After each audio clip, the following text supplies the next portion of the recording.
Uh, Good morning and welcome all.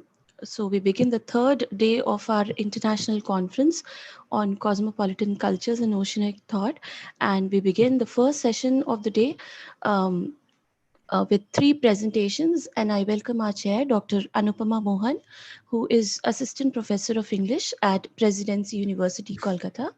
She received her PhD from the University of Toronto and is the author of Utopia and the Village in South Asian Literatures, published by Palgrave Macmillan UK in 2012, which was nominated for the MLA First Book Prize. Mohan edited a double digest special issue for post-colonial text in 2019 titled Maritime Transmodernities that focused on Anglophone and Francophone literatures of the Indian Ocean. She has written on the transmodern novel, maritime literary cultures, Indian and Sri Lankan writings in English and translation, and global Anglophone literatures, among other topics. Her work has featured in academic peer-reviewed journals such as University of Toronto Quarterly, Economic and Political Weekly, Indian Theatre Journal, and Intersections, among others. Mohan is also the author of 21 odd love poems published in 2008 by the Writers' Workshop. We are delighted to have you here, ma'am. Over to you, ma'am. Thank you very much. And this is such a pleasure and a privilege to be a part of the 3-day conference at Jamia and Witwatersrand. And with our session one today, we have a great lineup. We're just going to plunge straight into it. Our first speaker is Swasti Sharma of the University of Delhi. And her paper is titled Beyond Orient and Occident, Ubiquitous Influence of Buddhist Political Thought. Each speaker has about 20 minutes, and I will be timing all of you. So, Thank you, ma'am. Swasti, over to you. Thank you so much, ma'am. Good morning, everyone. At the outset, let me begin by thanking the organizing committee and the chair of the conference for giving me an opportunity to present my research paper. As you're aware, my paper is entitled Beyond Orient and Occident, Ubiquitous Influence of Buddhist Political Thought. I shall begin by sharing my screen now.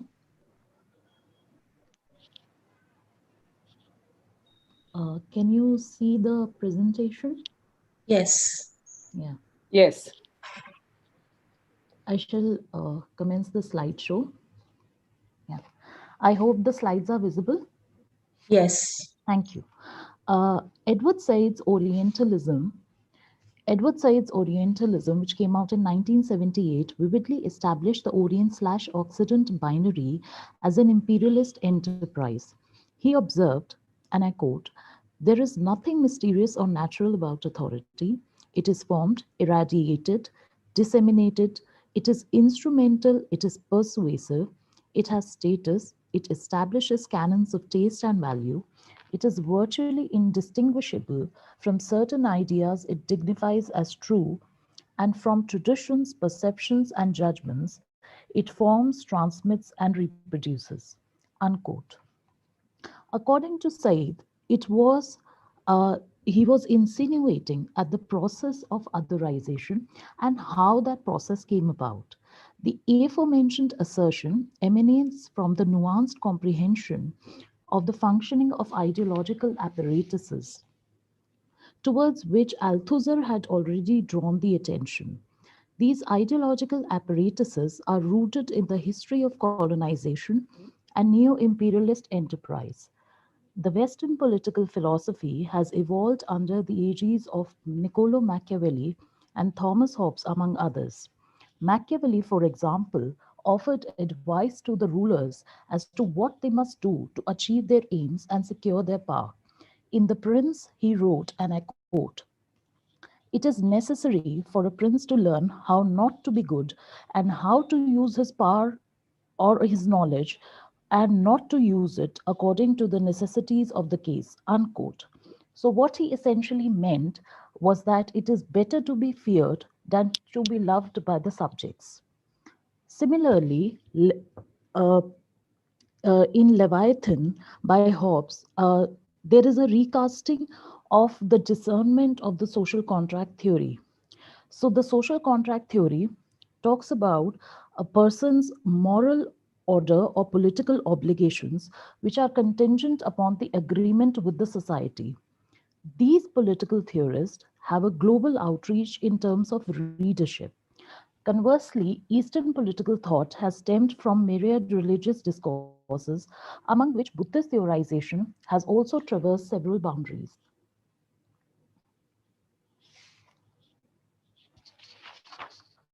Buddhism was founded as a faith by Siddhartha Gautam, who was later recognized as the enlightened one over 2,500 years ago in India. Currently, it has acquired the status of being one of the major world religions. Buddhist Weltanschauung is premised on the virtues that constitute the framework of being. In ontological terms, the Four Noble Truths, Dukkha, Samudaya, Nirodha, and Magga, shape the consciousness of its disciples. But the epistemological basis of Buddhism, the doctrine of anatta or no self, the theory of limited citizenship, and the theory of ethical naturalism and irrealism or anti realism are what define the essence of its statecraft.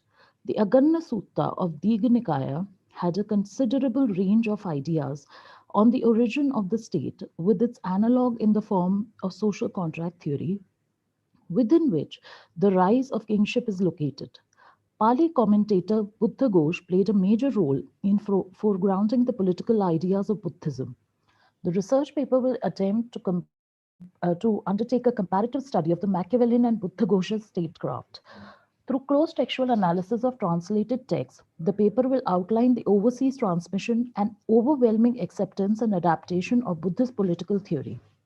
The primary inspiration for this paper has been drawn from Matthew J. Moore's Buddhist Political Theory in the 21st Century, which was published in 2016.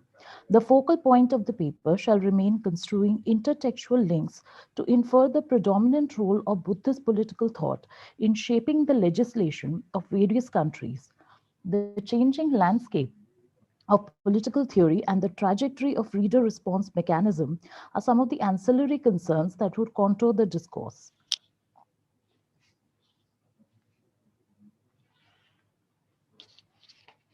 Now, let me begin by talking about the emergence of Orient/Occident binary. The binary of Orient and Occident is a social construct that ensures continued subjectivity.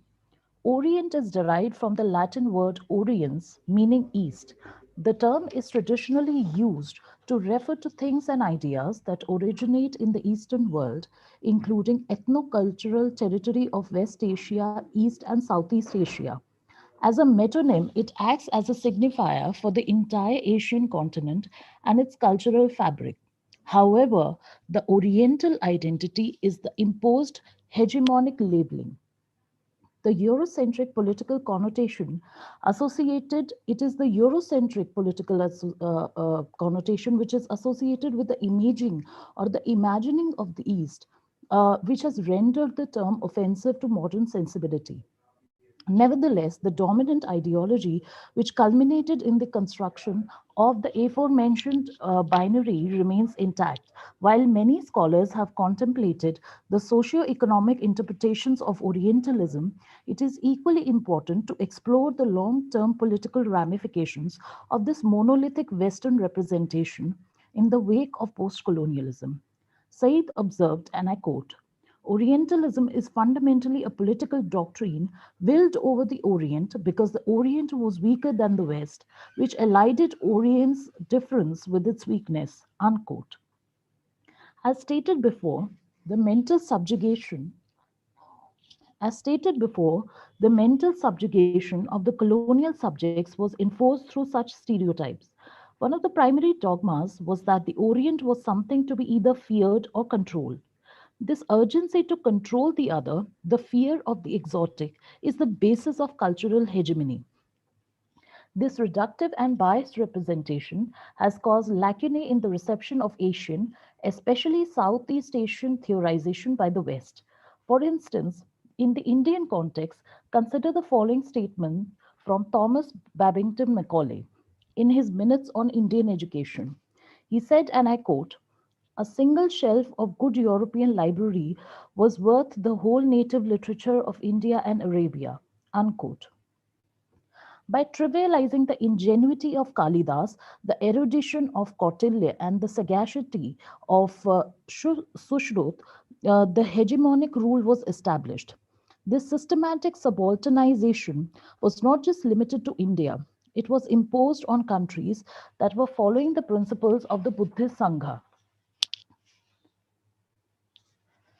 Now, coming to the brief account of Journey of Buddhism, in order to understand the implications of colonization on the nation states governed by the model of a fourfold community, the fourfold community, basically the concept of fourfold community, has been discovered in the Pali canon text that describes how bhikkhus or monks, bhikkhunis or nuns, upasaks or laymen, and upasika or laywomen are integral to the Sangha. This fourfold community has been prescribed under Buddhism. The rise of Buddhism in the Indian subcontinent was enabled by the growing disillusionment with the existing hierarchies within the conventional fold. The kings like Bimbisar, Prasenjit, Pradyut, and Udayan became the devotees, and they declared Buddhism to be their state religion. Subsequently, Ashok, Kanishk, and Harshvardhan invariably supported the Buddhist Sangha and played a crucial role in the propagation of Buddhism abroad. They sent not only missionaries to spread Buddhism far and wide, but they also took interest in its propagation. Missionary activities of the Sangha were promoted by the aforementioned kings. For example, it is well known in the Sinhalese tradition that Buddhism was introduced in Sri Lanka during the reign of Mauryan Emperor Ashoka. Ashoka dispatched his son Mahinda and daughter Sanghamitra. His daughter played a chief role in the establishment of the Bhikkhuni Sangha in Sri Lanka. It is also noteworthy that her name became synonymous with the Buddhist female monastic order of Theravada Buddhism that was not only limited to Sri Lanka but also proceeded to Burma, China, and Thailand. Thus, Buddhism not only transcended geographical boundaries but also gender hierarchy. The state of affairs altered under the British rule. Yarina Liston has observed the following transformation of Buddhism under the British rule in Sri Lanka. She has written, and I quote, "The Buddhist Sangha had less a problem with the British laws than with the position of the British as rulers of Sri Lanka. By politically controlling the island, the British in one fell swoop destroyed the Sangha's social function as the educator of the peasantry and the link between it and the king, as well as severing its influence over royal political legitimacy and power. The Sangha's royal function was to understanding the balance of power in Sri Lanka, suggests Duncan Derrett. This institutional rupture called the whole Buddhist symbolic and cosmological order into question, even though Buddhism's special status as a state religion was supposedly guaranteed through the Canadian Commission of 1815. Unquote. The appropriation of the indigenous literature was not unique to India. Liston has further asserted, and I quote, "Unlike India, where indigenous schools were used, the British government did not make use of Sri Lankan Pansal schools or the Buddhist schools, nor did the Sangha fight for its fair share of government grants. The lack of interest in education by the Sangha guaranteed its demise in the educational arena. The cause of the Sangha's indifference is confusing." Now, it has also been suggested that a dilemma ensued from this entry of the British colonial enterprise. The dilemma accelerated the entry of Protestant.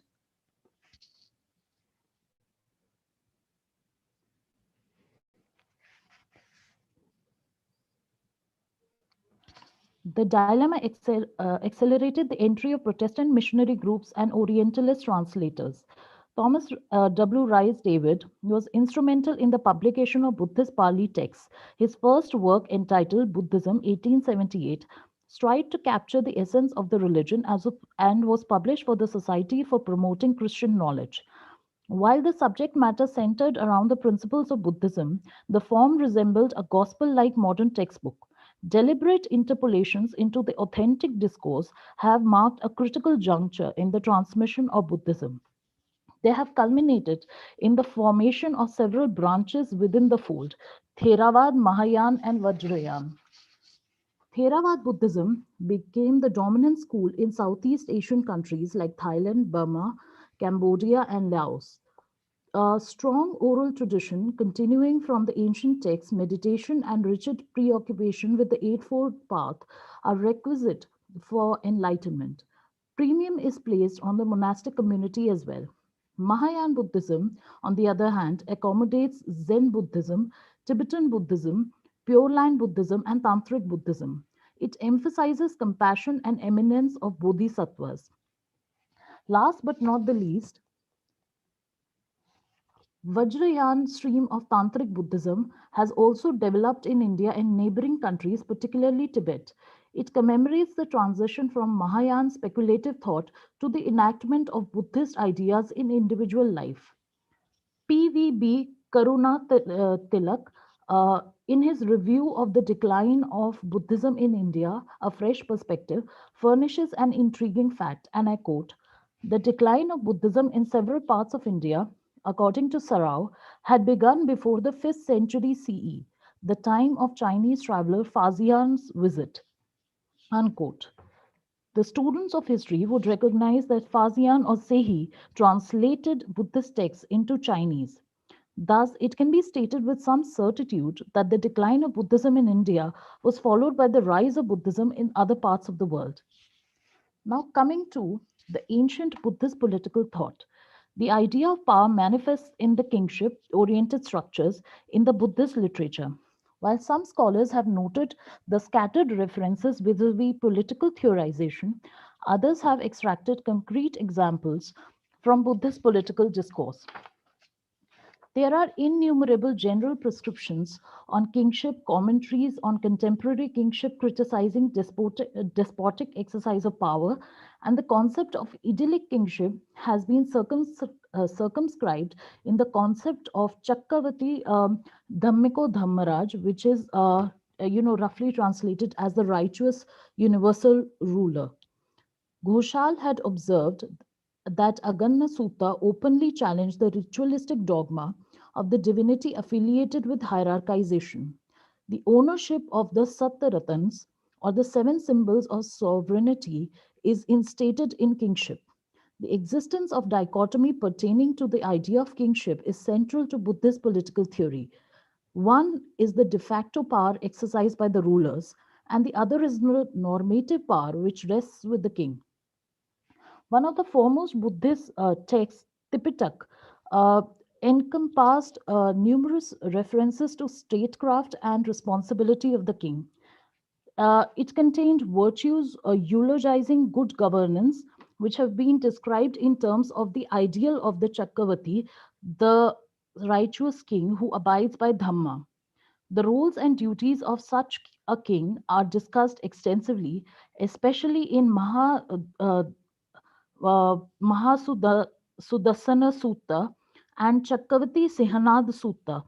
Mahavamsa and Jina Kala Mali are the prominent Pali chronicles that have remarkably added to the conceptualization of Buddhist kingship. It is also well known that Siddhartha Gautam was himself a prince.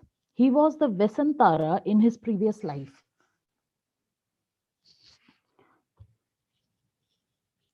He was a Vesantara in his previous life. Repentance for earlier misendeavors and public performance of merits became vital to a Buddhist king's legacy. Later, Buddhist writings contained meditations on governance and the dire consequence of ruling poorly. Consider the example of Thailand, and we have seen that how the events have unfolded. So, Vesantara Jatak has solidified the legitimacy of kingship, which must be considered while ruling. Predominantly, there is a festival particularly meant for the same. It is called the Preaching of Great Life, which has played a vital role in dissemination of such virtues. The story about Prince Vesantara's generosity emphasized on the utility of paramis. The Chakri dynasty demonstrated its strength in Thailand by replicating the Vesantara model. Despite intricate links between Buddhism and politics, 20th century Western scholarship bifurcated the political theory into two phases. An early phase adhering to the expertise of Max Weber. Sorry, Swasti, you have 2 minutes. Yes, ma'am. I'll just try to conclude. So, the Western scholarship has divided and bifurcated the political theory, Buddhist political theory, into two phases. There is an early phase adhering to the expertise of Max Weber, depicting Buddhism as chiefly apolitical. For scholars belonging to this phase, the objective of religion was to release its practitioners from the vicious cycle of birth and rebirth, samsara, and the later phase, according to which Western scholars began examining the political writings and history of Buddhism closely, deconstructing both normative political ideas and the complex practice of politics. These are the bifurcations that have been done. Now, the problem is that the modern scholars are overlooking the preconceived notions which are related to preaching and practice of Buddhism and have now turned to a nuanced debate about the ways to interpret the primary texts that overtly discuss things like kings and laws. So, they are deliberating on the normative preference for monarchy or republicanism. In addition, these scholars have asserted that cultural norms and worldviews have also informed the ideological inclinations of the subject of the religion.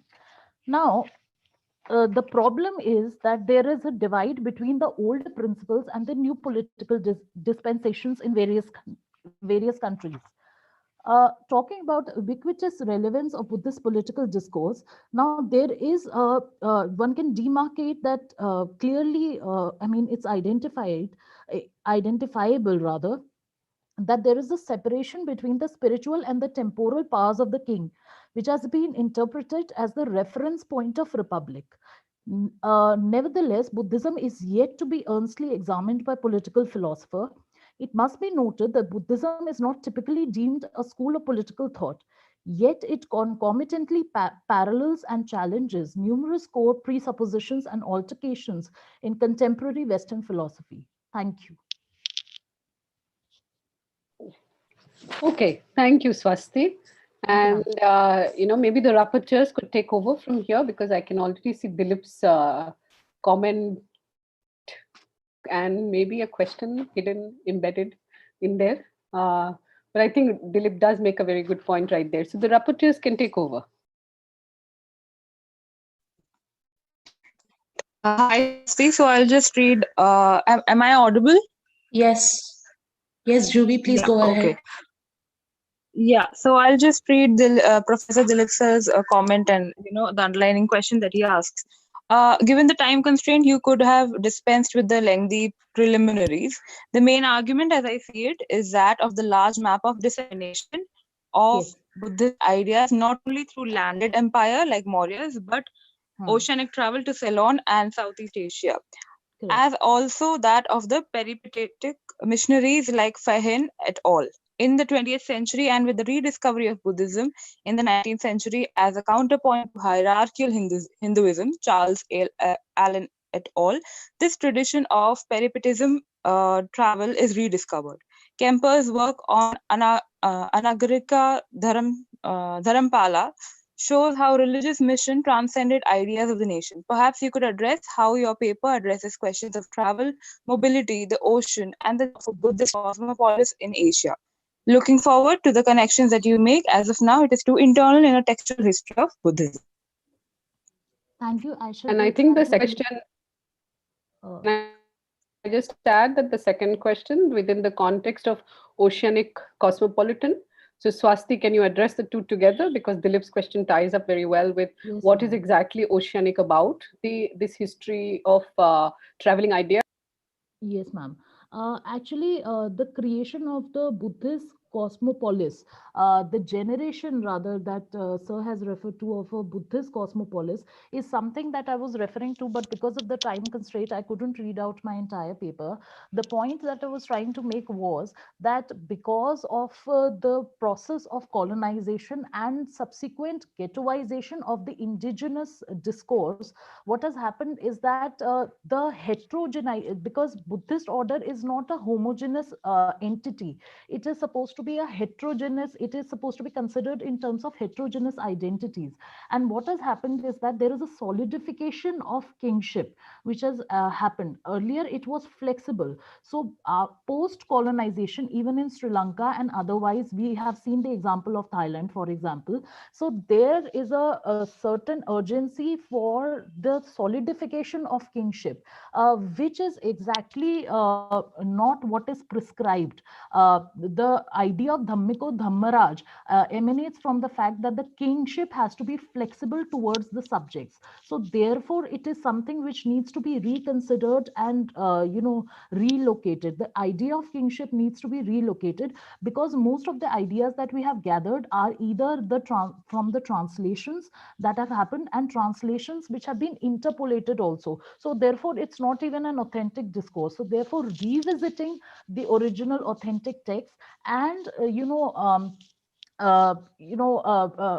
trying to understand and discern the Buddhist worldview as it is, without the interpolations, is something which could be attempted for the generation, and for also bringing together the Buddhist cosmopolis, and also simultaneously and concomitantly identifying the heterogeneity of the same, because there are several fractures within the Buddhist political discourse also. That was the ambition of the paper. That was what the paper aimed at.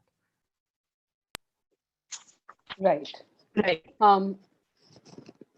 If there isn't another question, or is it? I can hear somebody say something.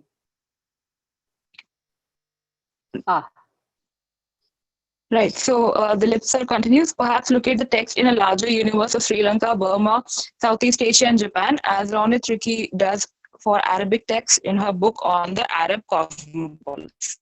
Thank you, sir. Thank you for this suggestion. I will take it under consideration. Thank you, sir.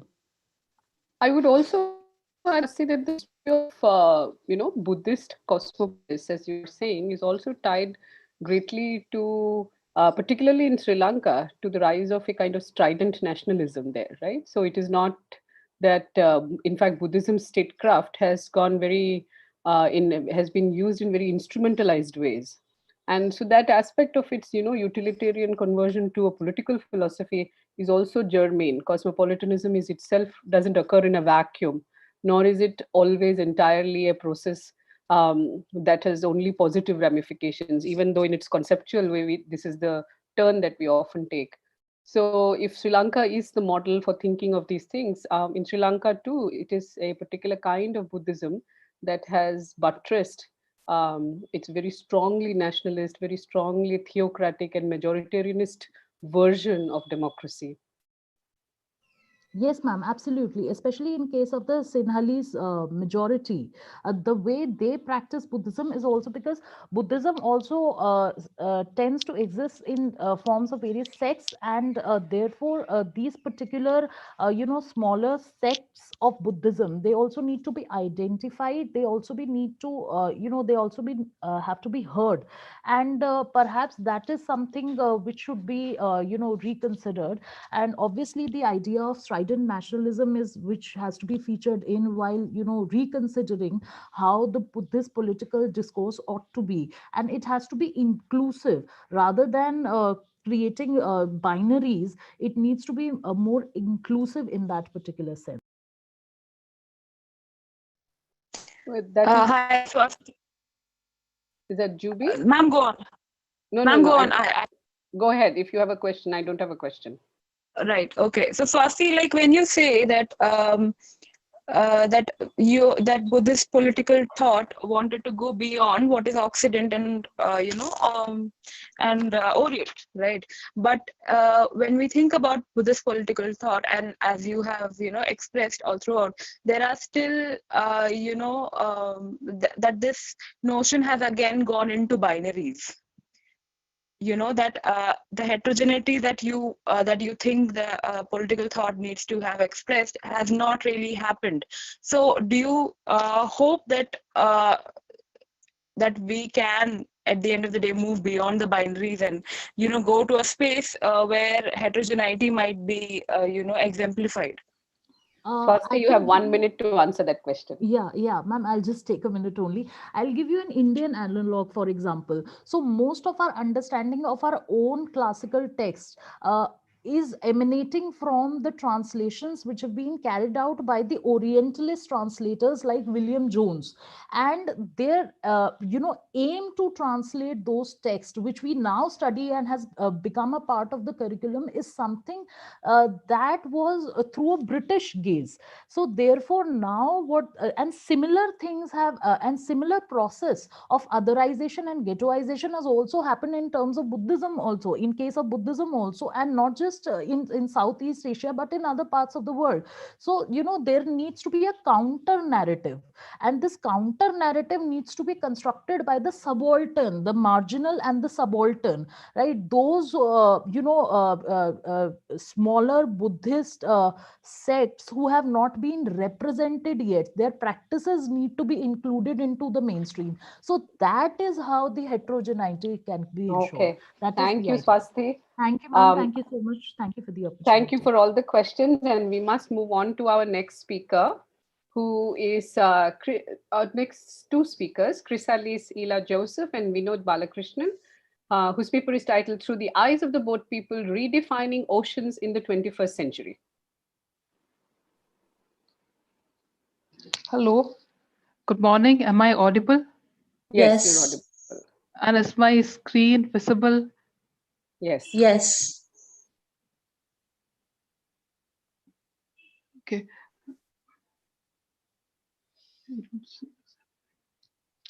Uh, this paper is titled Through the Eyes of the Boat People, Redefining Oceans in the 21st Century, and it focuses on two texts, The Boat People by Sharon Bala and The Refugees by Viet Tan Nguyen. Through the text, the paper explores the increasing role of oceans in refugee migration, the concepts of the ocean as porous borders, and it also explores the politics of labeling and categorization of the boat migrants into illegal, illegitimate, non-genuine refugees and its implications on refugee rights, as well as makes the case for inclusive refugee policies that could take into account the nuances of migration by sea and protect or safeguard the rights of the refugees. To a brief history of the term boat people, the term was first used in the context of the Vietnamese crisis in 1970s to refer to the Vietnamese refugees who fled Indochina through fishing boats and other cargo ships after the war.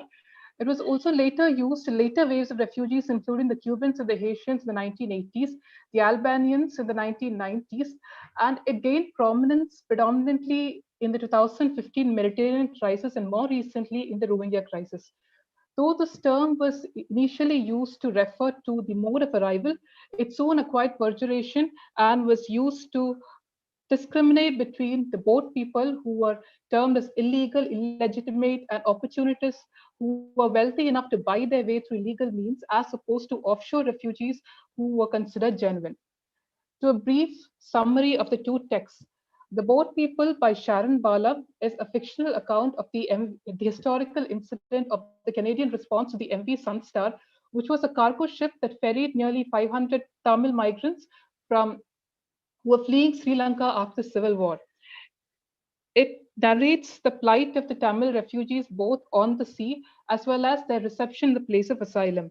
Narrated from the alternating perspectives of the refugees, the defense lawyers, as well as the immigration officials, it throws light on the human rights violations and persecutions in refugee camps that trigger the exodus by sea and the insensitivity towards the boat people in the place of asylum.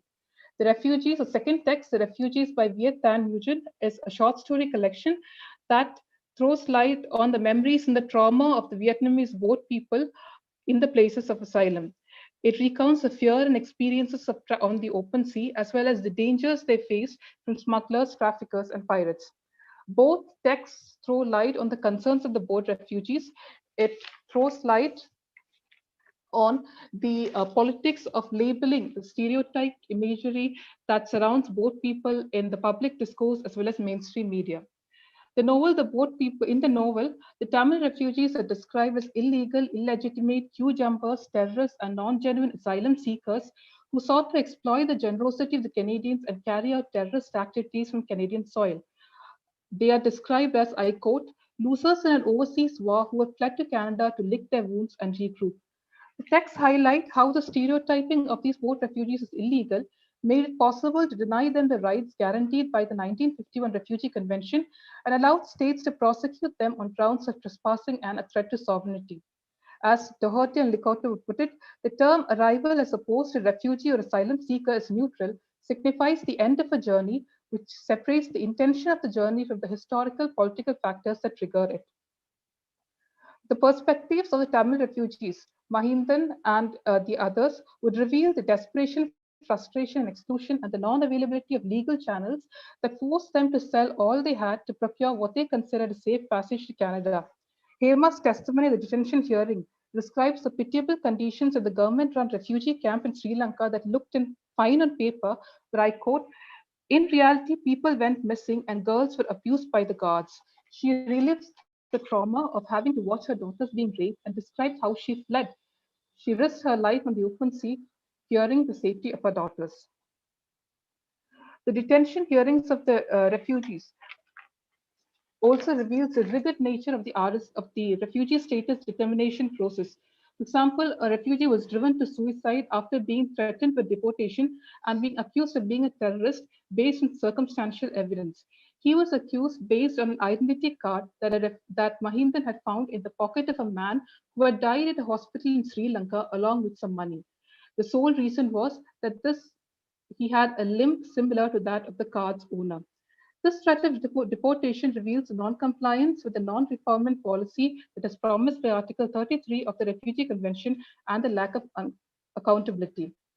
The dangers faced by the refugees on the open seas is recounted in the conversation between the narrator and her brother's ghost in the short story One-Eyed Women in the book The Refugees by Viet Thanh Nguyen, where the ghost recounts or reminds his sister how he was forced to tie up her breasts and dress her up as a boy in order to prevent her being captured by pirates while he himself met death at their hands. The texts highlight the flawed nature of the asylum determination process that discriminates between both people and offshore refugees. It also points out the glaring gaps in the existing policies regulating sea migration and the need to recognize both people as at par with offshore refugees.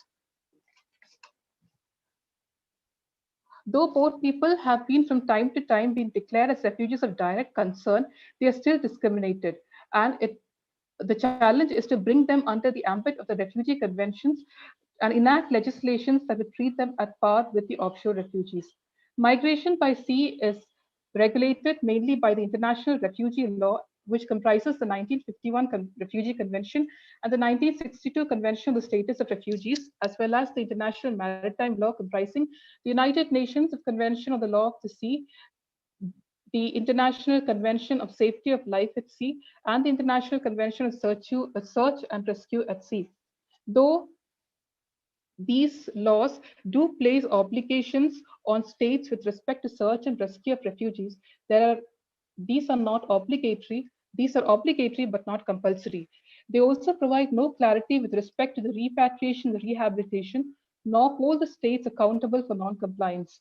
This lack of clarity, precision, and accountability has provided loopholes to legitimize pushbacks and refoulement. Refusal by the coastal states to allow disembarkation has led to mass pushbacks and drowning. The lack of clarity and feasibility of the 1951 Refugee Convention has made it outdated and easy to bypass. Several obligations of this convention has been defined in such a way that they pertain to offshore refugees alone. For example, while Article 3 of the convention does provide protection from all kinds of discrimination, it makes no reference to the mode of arrival, which is the basis for discrimination of the both people. And Article 33 of the Convention does provide for non-return of refugees to places where their lives are at risk, yet it is ambiguous in the inclusion and application to both people, which decriminalizes deliberate pushbacks and prevention of disembarkation by the coastal states. This tendency to categorize both migrants as irregular arrivals and non-genuine asylum seekers is not specific to the Sri Lankan refugees or the Canadian system. Most nations have adopted a similar stance that prevents both migrants from claiming asylum under the provisions of the existing convention. The text also throws light on how different borders construct refugees differently. For example, this is illustrated through a contrast between the defense lawyer Priya, who herself is a second generation Sri Lankan Canadian immigrant, and the boat people. The conversation between Priya and her family reveal how, while they had relatives to sponsor them and they had the means to travel by plane, they were admitted into the Canadian system, while the boat people were put under mandatory detention and they were separated from their families and they underwent lengthy detention hearings. Migration from sea by sea has displaced the nation state as the fundamental point of reference and has challenged the emphasis on land territory and terrestrial borders in the study of mass migration. It has interrogated the traditional concept of borders and boundaries and has rewritten the notion that while terrestrial borders can be inscribed legibly on land, they cannot on the expansive and moving surface of water. It reflects the shift in focus from continental divides and traditional borders to ones being drawn in the sea. The growing trend of constructing sea walls, like for example by Greece and the United States of America to keep the refugees out, as well as the policy of visual sinking, have resulted in oceans becoming watery graves identified as zones of terror and death. And the phenomenon of the boat refugees also throws light on the conflict between territorial sovereignty, border security, and refugee rights. Finally, in conclusion, boat refugees reflect the changing nature and dynamics of the oceans and the conflict between territorial sovereignty, border security, and refugee rights. The paper, through the text, highlights the need to desecuritize the issue of the boat people and reshape policies from a humanitarian point of view. It also highlights the need for a better understanding of the circumstances that can trigger migration by sea and for better policies can take into account the nuances of sea migration and recognize the rights of the refugees. Thank you. Thank you. Does the other speaker have more to add? Vinod, or is Vinod, your mic is muted. Yeah, I thought Chrisalice has laid out the project right clearly. Right now, she is only reading these two books by Sharon Bala and UN. But we hope to expand the ambit of this study, and the focus will be to move from the literary representation of a very real crisis towards how it is legally framed, and to examine the way we would shape our language by which we would then be acting. So it is to see how rather than behaving in or acting with a purely humanitarian concern, which is generally taken as a given, we have an ironical situation where it boils down to how we would frame the language,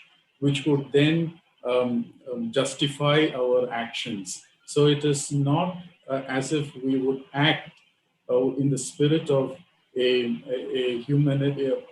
humanism, but then within the boundaries that are defined by the language that we would claim to be legally tenable, and hence seek our justification for the actions. So I thought that kind of a trajectory is little disturbing for those who come to literature with a purely humanistic bent of mind, and then when it clashes with reality, and the reality which is so it goes beyond the power of individuals to capture it in language, the horrors of this reality. And so we would want to see to what extent our language is first capable of capturing this reality and giving us enough reasons to be a little more proactive as human beings. And in the process, there are very difficult operations like confronting the idea of a sovereign nation, the idea of clear national boundaries, and then an even more difficult proposition of water that has never been,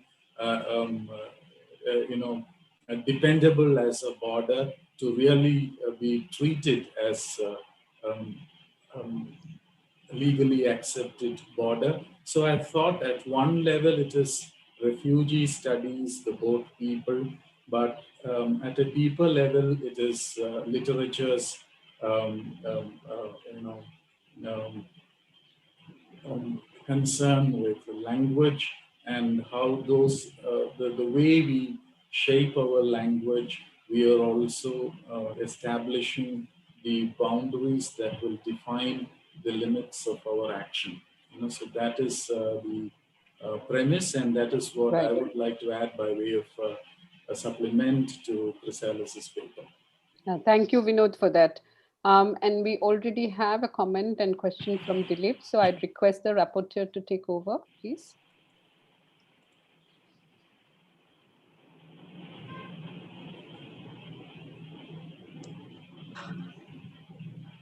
I think I'll read the question, a comment quickly. So Professor Menon says, can we see the boat people, the Sri Lankan Tamil diaspora, the Rohingyas, the Syrian refugee crossing of the Mediterranean more recently as a metaphor for the subaltern condition in the 21st century? Achille Mbembe's works Critique of Black Reason and Out of the Dark Night speak about how the condition of the Black body, abject and framed by slavery and racism, has now been generalized across the world. How can we think with the refugee, now seen only as an irritant to the borders of the nation state, to reframe the arguments about a true cosmopolitanism that allows an embrace of the stranger and migrant? There is the refugee within, Dalit, Muslim, etc., and the refugee without, at the gates. Quick thoughts asking for a larger argument about thinking cosmopolitanism with the refugee, moving across borders, languages, and histories. Yeah, so if I'm allowed to take a call, I thought it will have to do with language to start with. Of course, the way language would want to figure the reality, and it certainly has to do with how the body is conceived, the body is treated, the body itself suffers the reality in the first place, and how that is represented. And here we are talking about the refugees. But as far as the subalterns are concerned, now we would need to tread cautiously to see if the refugee condition lends itself completely to the subaltern as we have been engaging with it, because there is a modicum of political legitimacy that the subaltern enjoys, which the refugee, I thought, is completely denied. And so while the subaltern would have a little bit of, he or she would have earned a little bit of political power to even voice their position. I thought the boat people is completely at the mercy of larger systems of control and regulation. So as far as the equation with the subaltern is concerned, I personally would want to tread very cautiously. Now, I would also follow the I would also want to follow the idea about the black body as a template, because the black body as a template is understood, is accepted, is received on account of the historical readings of the condition of the black body. And so we would actually be looking at, in terms of representational power, a black body that has a greater power to speak to the powers that be. Now, or at least the communicative power to speak to the powers that be. And also having earned, in different political systems, a certain, has demanding a certain space to be taken and read for what they are, and also to be read in the context of the historical realities that that body has been, that body has experienced. Whereas I thought the boat people is still a little more, is not so well delineated. It is still not a category that is as definable as the black body, the black political body. And so once again, I thought I would exercise the same degree of caution to see where the concerns converge and where the concerns very clearly diverge. And so that is how I would approach this position. Right. And if I may, very quickly, take Indira's question, and she sort of asks whether the question of class is significant to the to any assessment of boat people, or even the question of immigration by sea. So if either Chrisalice or Vinod could take that. Yeah, I thought class would definitely come in at some point, because the it is not complete when we say a humanitarian concern or a humanitarian reach out. It has its political, its historical, its economic dimensions as well. And so at some point we may have to examine the discrimination that is there in the acceptance of, in the way the boat people are accepted by the different, their asylums. And so we would have to examine the, when we start examining the politics of acceptance, and then see how there is a clear distinction being made between refugees and categories that start emerging. We would have to accept that there is an element of class in operation, especially when countries also approach them with a strong economic reason than just the humanitarian reach out. Right. Thank you. And there is a question from Juby at the very end, which I think I will allow, whether there is scope for involving trauma studies into this work and the role of trauma.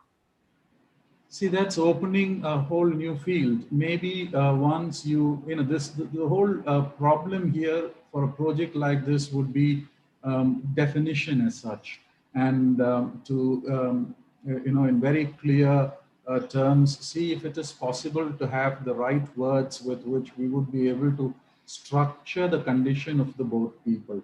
Maybe it is after that definition takes a few knocks in terms of how it can be properly described, then that is when one would be able to say whether it lends itself. Of course, right now, on the face of it and with apparent similarities that one would be able to see, but that would only be at the level of alluding to one in terms of the other. But I thought the question demands a little more of engagement. In order to come to that, I thought the definition has to be a little more rigorous in the present project. And so that I thought is something for the future. Yes, yes. Excellent.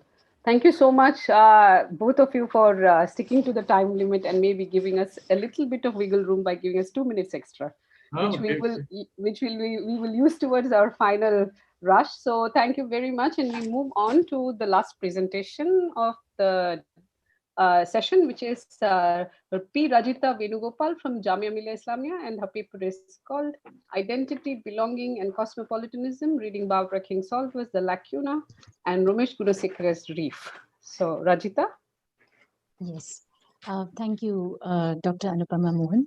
As the title has already been read, I will start into my paper. Theories of cosmopolitanism are premised on the idea of a citizen of the world and engage with encounters between the self and the world, the self and the other, identity, belonging, and affinities. Cosmopolitan conditions could be engendered either by compulsive conditions, such as in the case of exiles and refugees, or because of personal choice to travel for work or exploration. This paper attempts a comparative analysis of Barbara Kingsolver's novel The Lacuna 2009 and Romesh Gunasekara's novel Reef 1994 as historical fictions. Kingsolver is a white American writer, and The Lacuna is set in Mexico and the US during the 1930s to 1950s. Gunasekara is a British Sri Lankan writer, and Reef is set in Colombo during the 1960s to 80s. Both the novel deal with important time periods pertaining to the locales where they are set, the former in a transnational perspective with cross-border movement between US and Mexico, and the latter in a local perspective of a conflict-ridden Colombo, from where the protagonist narrator emigrates to Britain. The ocean serves as an exotic and luring presence in both the novels. The paper analyzes how these texts offer possibilities of understanding the respective nations through meta-historical and eco-geographical positionings different from the terrestrial national history and through individual memory and documentation. It also looks into the role of water crossings/border crossings in the two texts. The paper discusses three common elements in both the novels, namely the presence of the ocean, the treatment of history, and the significance of border crossings. My next section is titled Shards of the Past and Fragments of History in the Narrative Structure. Kingsolver's Lacuna begins during a time when Europe witnessed the rise of fascist and totalitarian regimes. Through the 1930s, the novel stretches over to the years of the Second World War in the 1940s and later to the Cold War years in the 1950s. Kingsolver uses the novel as a historical allegory by referring to the period of Red Scare and McCarthy trials in America during the Cold War period. Placing a part of a narrative in that period, she incorporates yet another level of historical allegory by making the protagonist Harrison Shepherd a writer of historical fiction. The preoccupation with history is reflected in terms of Shepherd's interest in reading the history of the Aztecs and writing historical fiction about them, and also in terms of himself being a witness and participant in history when he writes in his diaries and notebooks. As a writer, he writes about the Aztecs' peregrination, popular dissent, and resentment against authority. The structure of the novel defies unity and coherence, reflecting the gaps and inconsistencies in the history of the nation as recollected through a subject's experience and observation. This approach to history can be considered as an instance of Walter Benjamin's use of the past and history in the present. Benjamin notes, and I quote, "To articulate what is past does not mean to recognize how it really was. It means to take control of a memory as it flashes in a moment of danger," unquote. The present moment of danger that Kingsolver refers to could be the post 9/11 period, where the specter of the nation looms large and threatens to extract a display of patriotism. Kingsolver looks back in time and in the nation's history, beginning with the Cold War period, where the individual liberty and artistic freedom is curtailed. In the second layer of the historical allegory, she goes back to the 16th century Americas, populated by Aztecs who were colonized by Spanish conquerors. Shepherd's historical fiction is set in a time and space in history that was before the formation of the modern nation and prior to the idea of national borders. The long leap backwards in history in order to comment on the contemporary socio-political scenario can be read through the framework of Walter Mignolo's idea of border thinking. Mignolo discusses the idea of the colonial experience of people in the horizon of modernity. He critiques the European idea of modernity, which follows a phase of coloniality, with a counter idea of the simultaneity of existence of both coloniality and modernity, in that the onset of modernity itself marks the beginning of coloniality. Thus, Kingsolver takes the readers to a forgotten time in history before even the conceptualization of America as a modern nation happens. This reference to this time serves to remind the modern nation of its own coming into being, which was not a concrete event, but one of continuities that involved conquests and colonizations. Kingsolver uses the metaphor of the fish in the water to suggest power of democracy against tyrannical power. This metaphor resurfaces later to symbolize fluidity and freedom from authority. The structure of the novel suggests discontinuities of history and the multi-layered, inconsistent, often contradictory nature of reality. The form of the novel includes a variety of texts within it, such as diary entries, fragments from the history books that young Shepherd reads, the journal that he keeps, letters, parts of Shepherd's memoir, bits and pieces of the novel that he writes, newspaper articles, legal papers, obituaries, and all of these different forms serve as fragments of history. Thus, Kingsolver presents a counter argument to the overarching narrative of the national history that imposes itself on little histories. Like the Lacuna, Gunasekara's Reef is also a historical fiction concerned with the history of the nation, as well as the engagement or the disengagement of the protagonist in that history. Both Triton in Reef and Harrison Shepherd in the Lacuna are passive participants and silent observers for the large part of the narrative and serve in remembering or documenting the history through their memory. In the Lacuna, the act of remembering happens through Harrison Shepherd writing his diary and allegorically through the writing of fiction. In Reef, the narrative unfolds when the protagonist Triton meets a Sri Lankan Tamil refugee boy in England, which triggers his memory of the life in the house of Mr. Salgado. Reef is set during the decades of 1960s to 1980s and obliquely refers to the turbulent history of Sri Lanka during these decades. When the Tamil boy tells him of the devastating war raging in the country, Triton is reminded of the exotic images from his memory, and he says, I could see a sea of pearls, once a diver's paradise, now a landmark of gun runners in a battle zone of army camps and tigers. I want to close my eyes and imagine a warm sea and our salt in the air. Unquote. Reef is divided into 5 parts, and the sections are titled as follows. The Breach is the introductory section. Then Kolla is a Sinhala word which means young boy. Cook's Joy, A Thousand Fingers, and the last section is titled Strandline. So the sections titled Breach and Strandline are set in England and encompasses within its frame narrative the memory and reflection of life in Sri Lanka. The next section, Kolla, meaning young boy, introduces Triton to the narrative and to the house of Mr. Salgado and ends with him becoming the trusted servant and cook in that house. The third section, titled Cook's Joy, constitutes a major part of the narrative, with Triton developing into a master cook. The fourth section, titled Thousand Fingers, refers to the myth of the Anguli Mala, a garland of chopped fingers, which is a metaphor for the endless violence ravaging Sri Lanka during that time and in the decades to come. This section consists of all the following action in the narrative, with murders, corruption in the government, entry of the nation into modernity with developmental and tourism projects, inviting foreign investment, and ensuring the prosperity of the upper crust of the society, while the rest of the nation wallowed in squalor and conflict. The last section, called Strandline, concludes the retrospective narrative.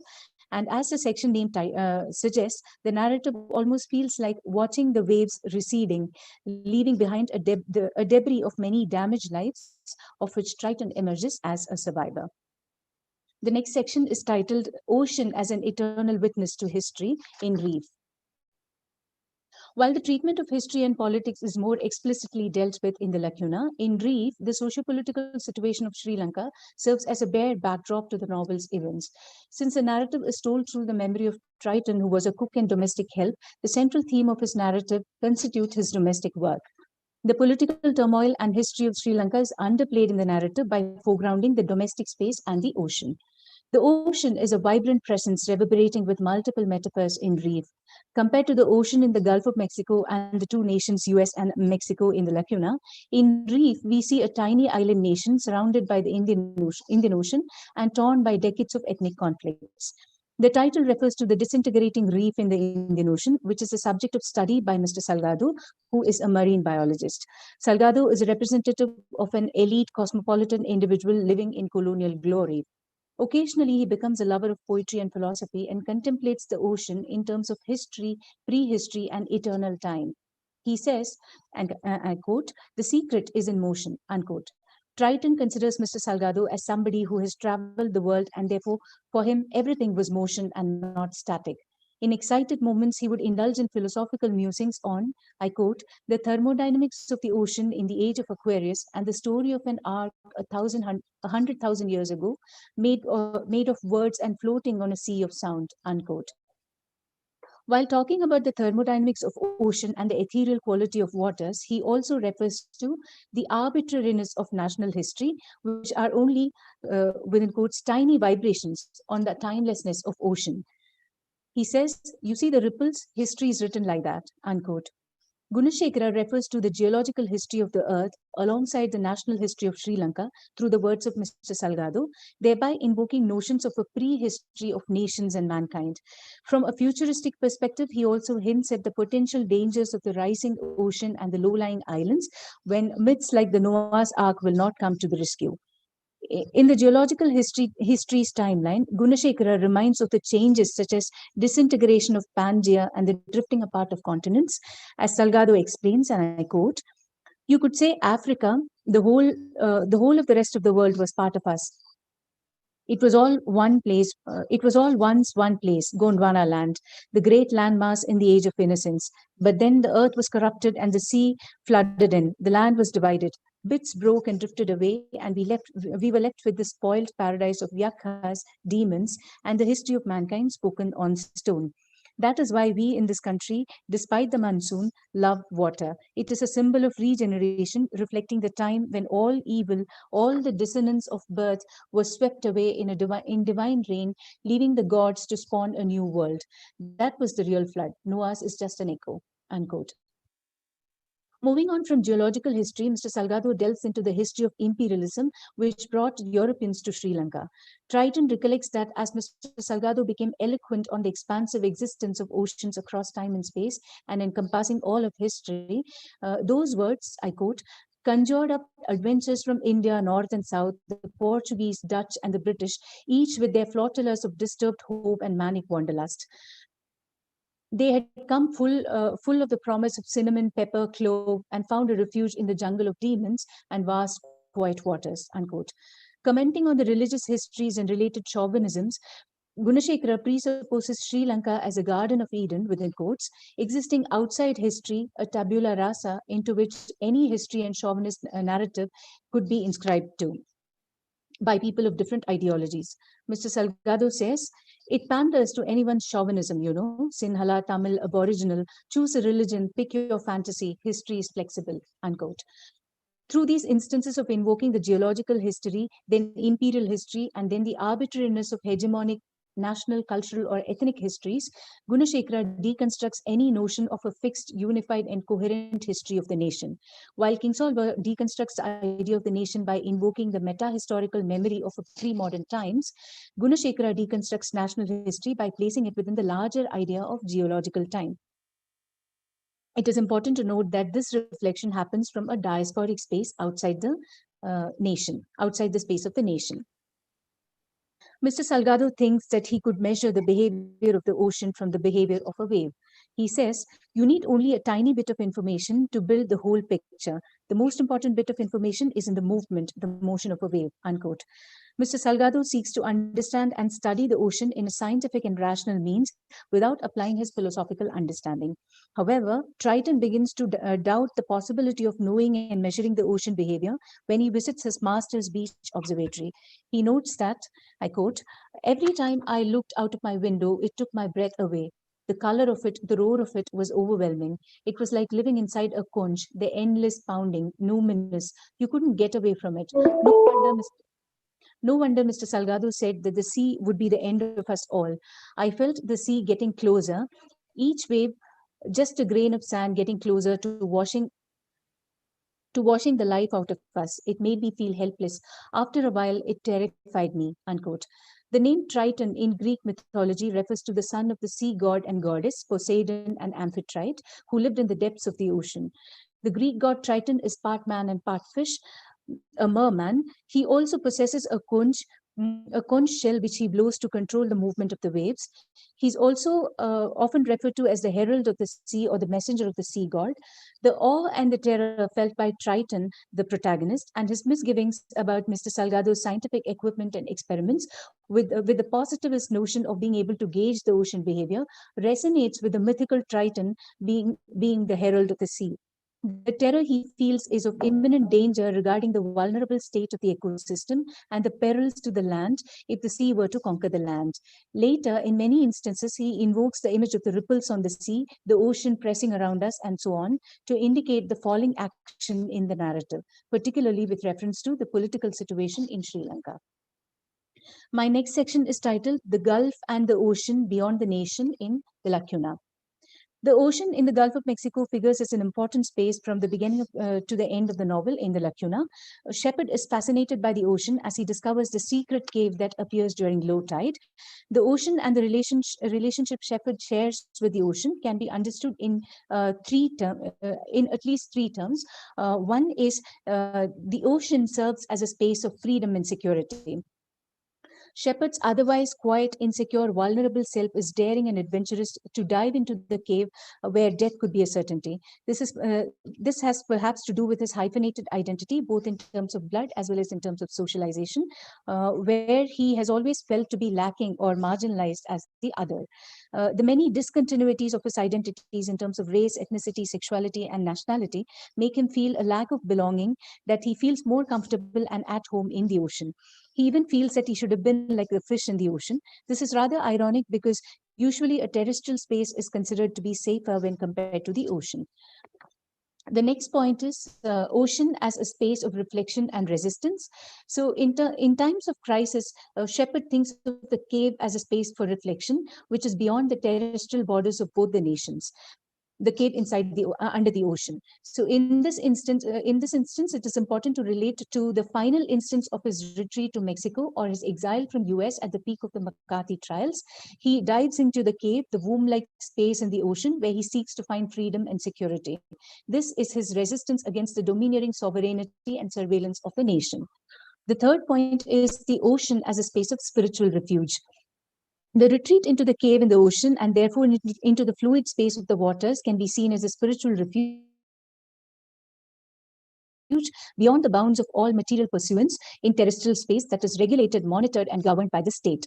The ocean, with its non-rigidity of the waters and its vast receptive expanse, plays the role of a spiritual refuge that can be seen as transitional space to the other world.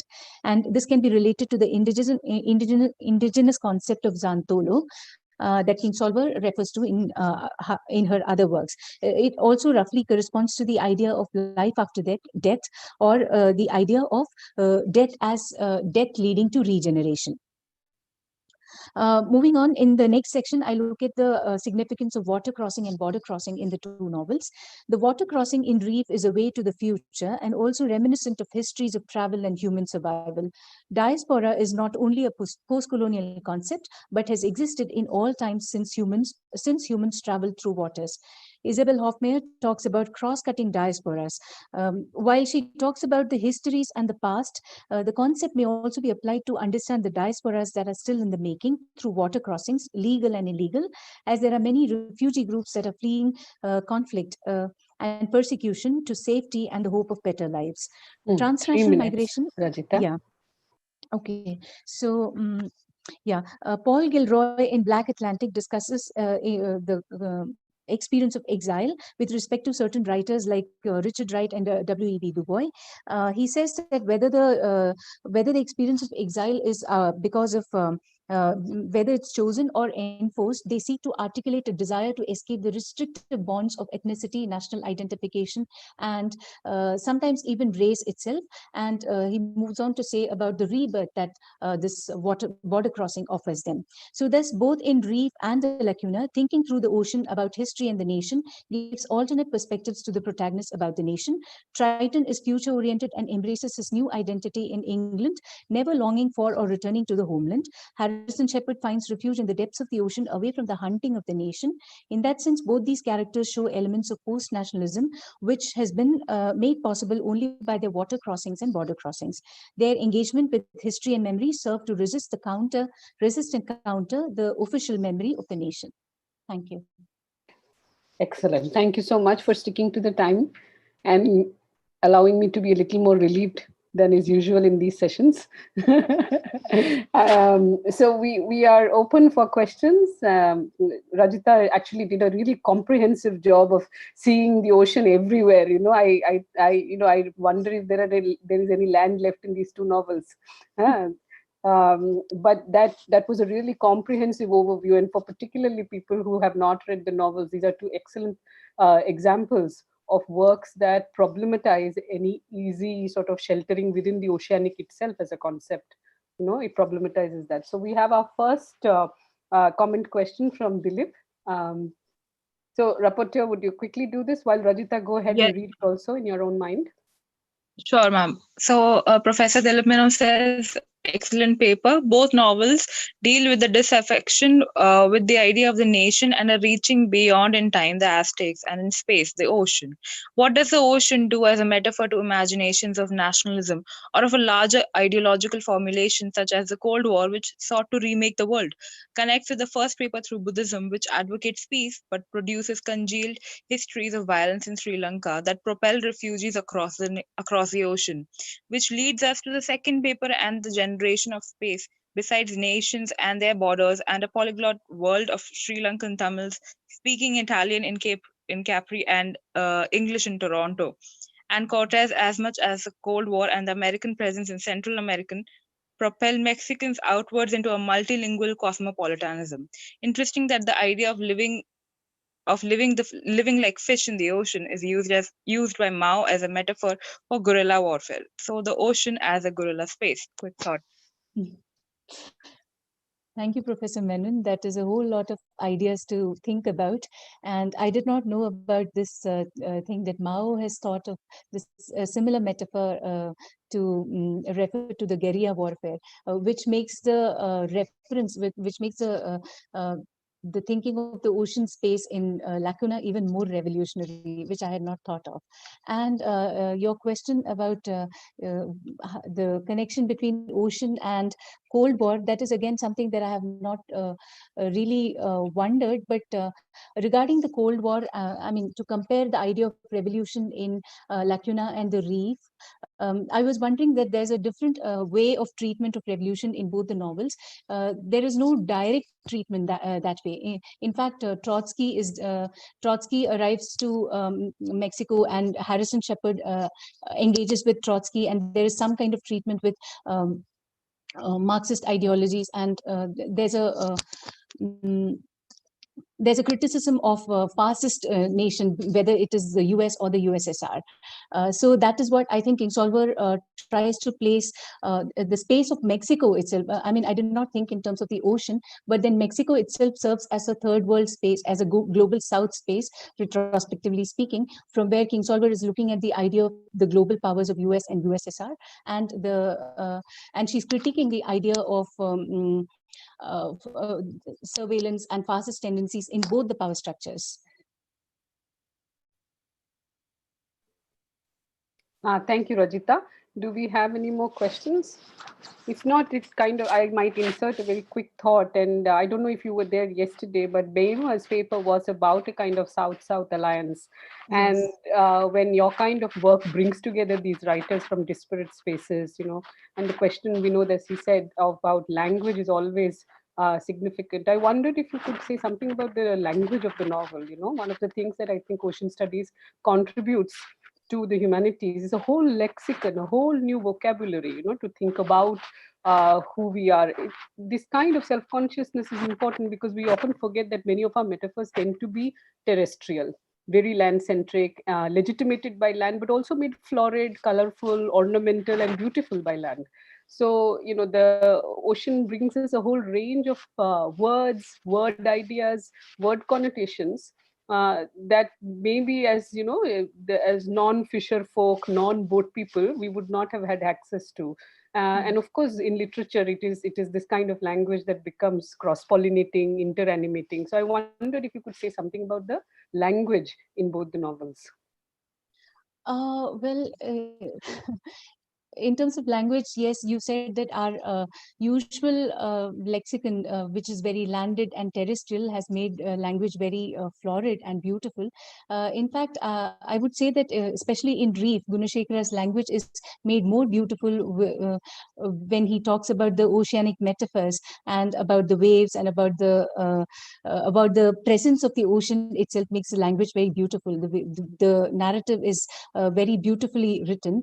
And since you asked about the question of language, I was thinking about the language problem as such, because when the novel begins, Triton, who's a Sinhala, he meets a Tamil boy, and then they're not able to communicate in their native language. They use English as a way of communication.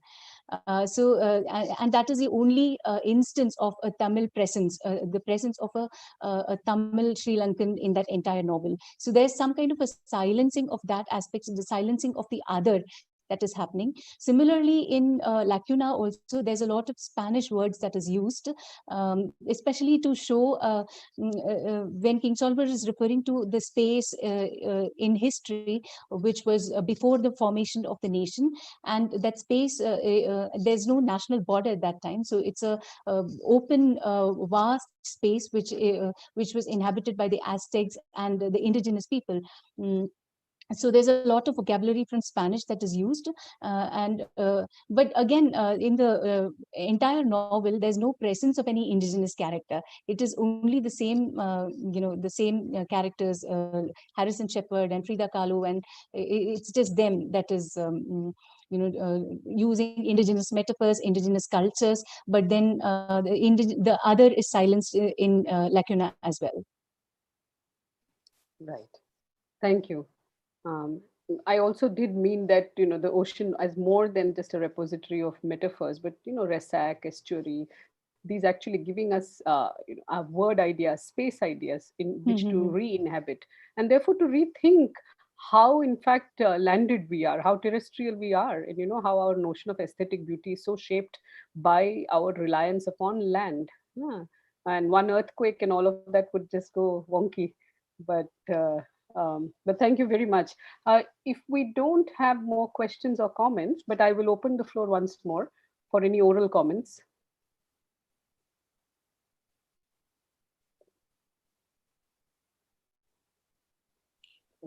We've got around 8 minutes, right? More to go? 6, 8. 6. Yeah, so you could probably provide a few comments, and then we'll give people time to think of questions. We don't need to close because it takes a while to take in stuff, right? So let's close at 8, and meanwhile, the burden's on you. Keep talking. I'm taking the you to be Rajitha, though. Yes. No, this is just a working paper. In fact, my longer paper was about more than 7,000 words, and I've cut it short for 20 minutes presentation. Bravo. It's about half the size.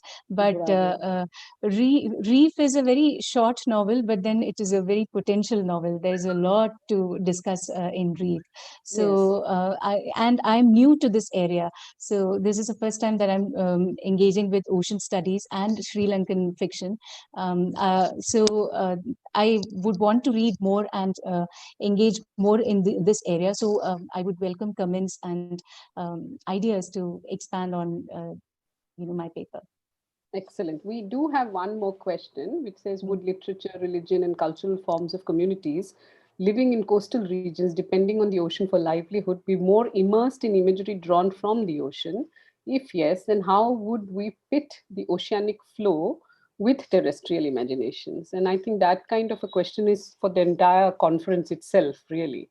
All the speakers have, in fact, taken up the challenge to answer this kind of question, because it is about re-encountering a whole new language. I think Vinod's earlier point about definitions, whole language worlds that are opened up by new words and word categories. This is exactly what I was also driving at when we say the tendency to think of the ocean as a kind of repository for metaphors. We have to move away a bit from that too, although that itself is very beautiful and very meaningful. But for a whole range of professions, the ocean is more than a repository of metaphorical ideas. So that interpenetration and cross-pollination in the world of the oceanic, that I think is the real challenge. But Rajitha, if you have a response to that last question, go ahead.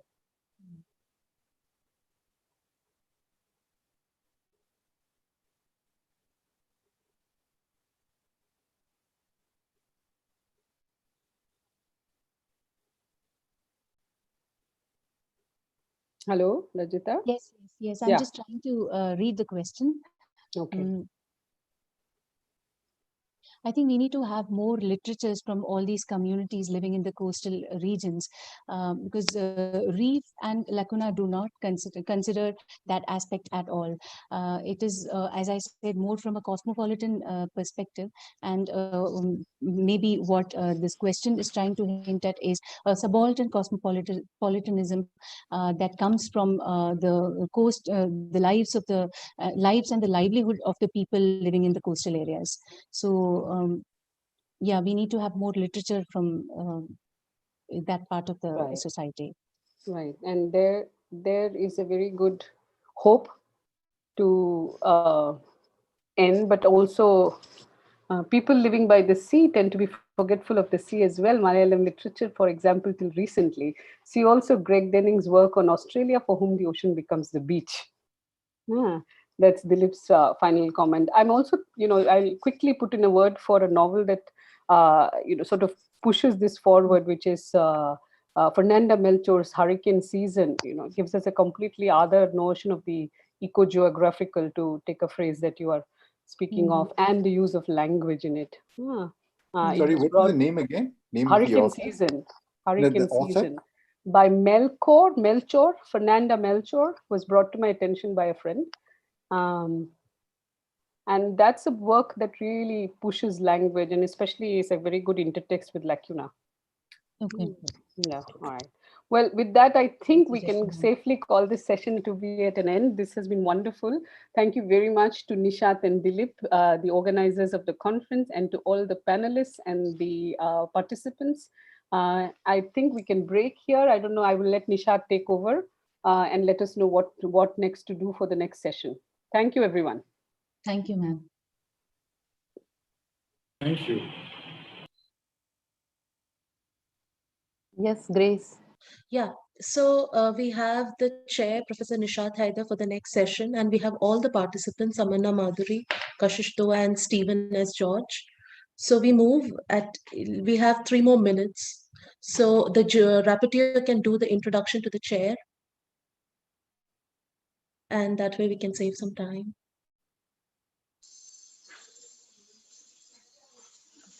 Should we wait for 3 more minutes, or should I start? I think you can start. Okay. So good morning, everyone. I welcome you all to the second session of our day 3, Cosmopolitan Cultures and Oceanic Thought, Thinking Through History Across the Waters. We have, like Grace said, we have 3 paper presenters in this session, and the session will be chaired by Professor Nishat Haider. I'll give a very brief bio note of Professor Haider. Dr. Nishat Haider is a professor of English, Jamia Millia, Islamia, New Delhi. She is the author of Tyranny of Silences, Contemporary Indian Women's Poetry. She has served as the director, Institute of Women's Studies, University of Lucknow. She is the recipient of many academic awards, including the Meenakshi Mukherjee Prize 2016, C.D. Narasimha Award 2010, and ISAC Sequoia Memorial Award 2011. Welcome, Professor Haider. Ruchi, your internet is very choppy. Can you... Hello, Ruchi?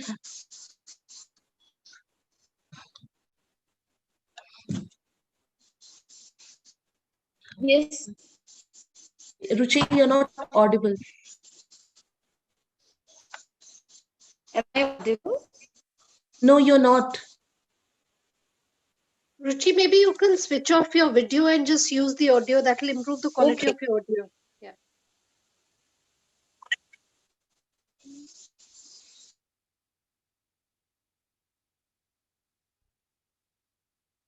Ruchi, you have muted yourself. Please unmute and just finish what you were saying. Yeah. So was I audible? Should I do it again? No. Okay, so our chair for the session is Dr. Nishat Heather. I would like to give a brief bio note of Professor Heather. Dr. Nishat Heather is a professor of English at Jamia Millia Islamia, New Delhi. She's the author of Children of Silence, Contemporary Indian Women's Poetry. She Ruchi, has served as the director, Institute of Women's Studies, University. Yes.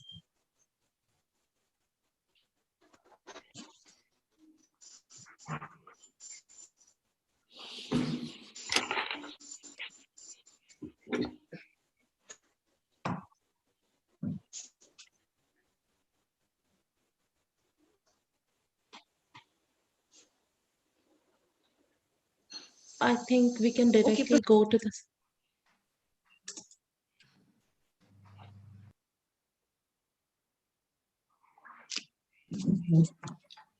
Just a second, Grace, you have the introduction. Why don't you introduce? Can Or I maybe I can. Okay, it's okay. I will introduce Professor Ma'am, Nishat. I will introduce, ma'am. Okay, great. Go ahead. Go ahead. Go ahead. So, just a second. Professor Nishat Heather is a professor of in the Department of English, Jamia Millia Islamia. She is the author of Tyranny of Silences, Contemporary Indian Women's Poetry, 2010. She has served as the director of Institute of Women's Studies, University of Lucknow. She is the recipient of many academic awards, including the Meenakshi Mukherjee Prize, C.D. Narasimha Rao Award, and Isaac Sekura Memorial Award. Now, over to you, Professor Nishat Heather. Thank you very much. I extend a very warm welcome to those of the students, the faculty members who have joined us right now for this pre-lunch session of the 3-day international webinar. A special welcome to Professor Dalit Menon, Professor Nishad Zaidi, Professor Simi Malhotra, and my dear colleagues. And it's been an intellectual roller coaster these 3 days. I mean, this is the 3rd day. And I hope that, and I expect that this session would be as interesting, as intellectually invigorating as the previous ones. And the new ideas that generate from the cross-fertilization of ideas, or let me say, term it differently, from the commingling of the various currents of different oceans of thoughts across the different time zones, will spawn new ideas, will spawn new knowledges. And with these expectations, I open the session and I invite Samana Madhuri, who teaches at the Department of English, Chandrakona Vidyasagar, to present her paper, please, if she's present. Over to the rapporteurs for a brief introduction, if they have, of the presenters.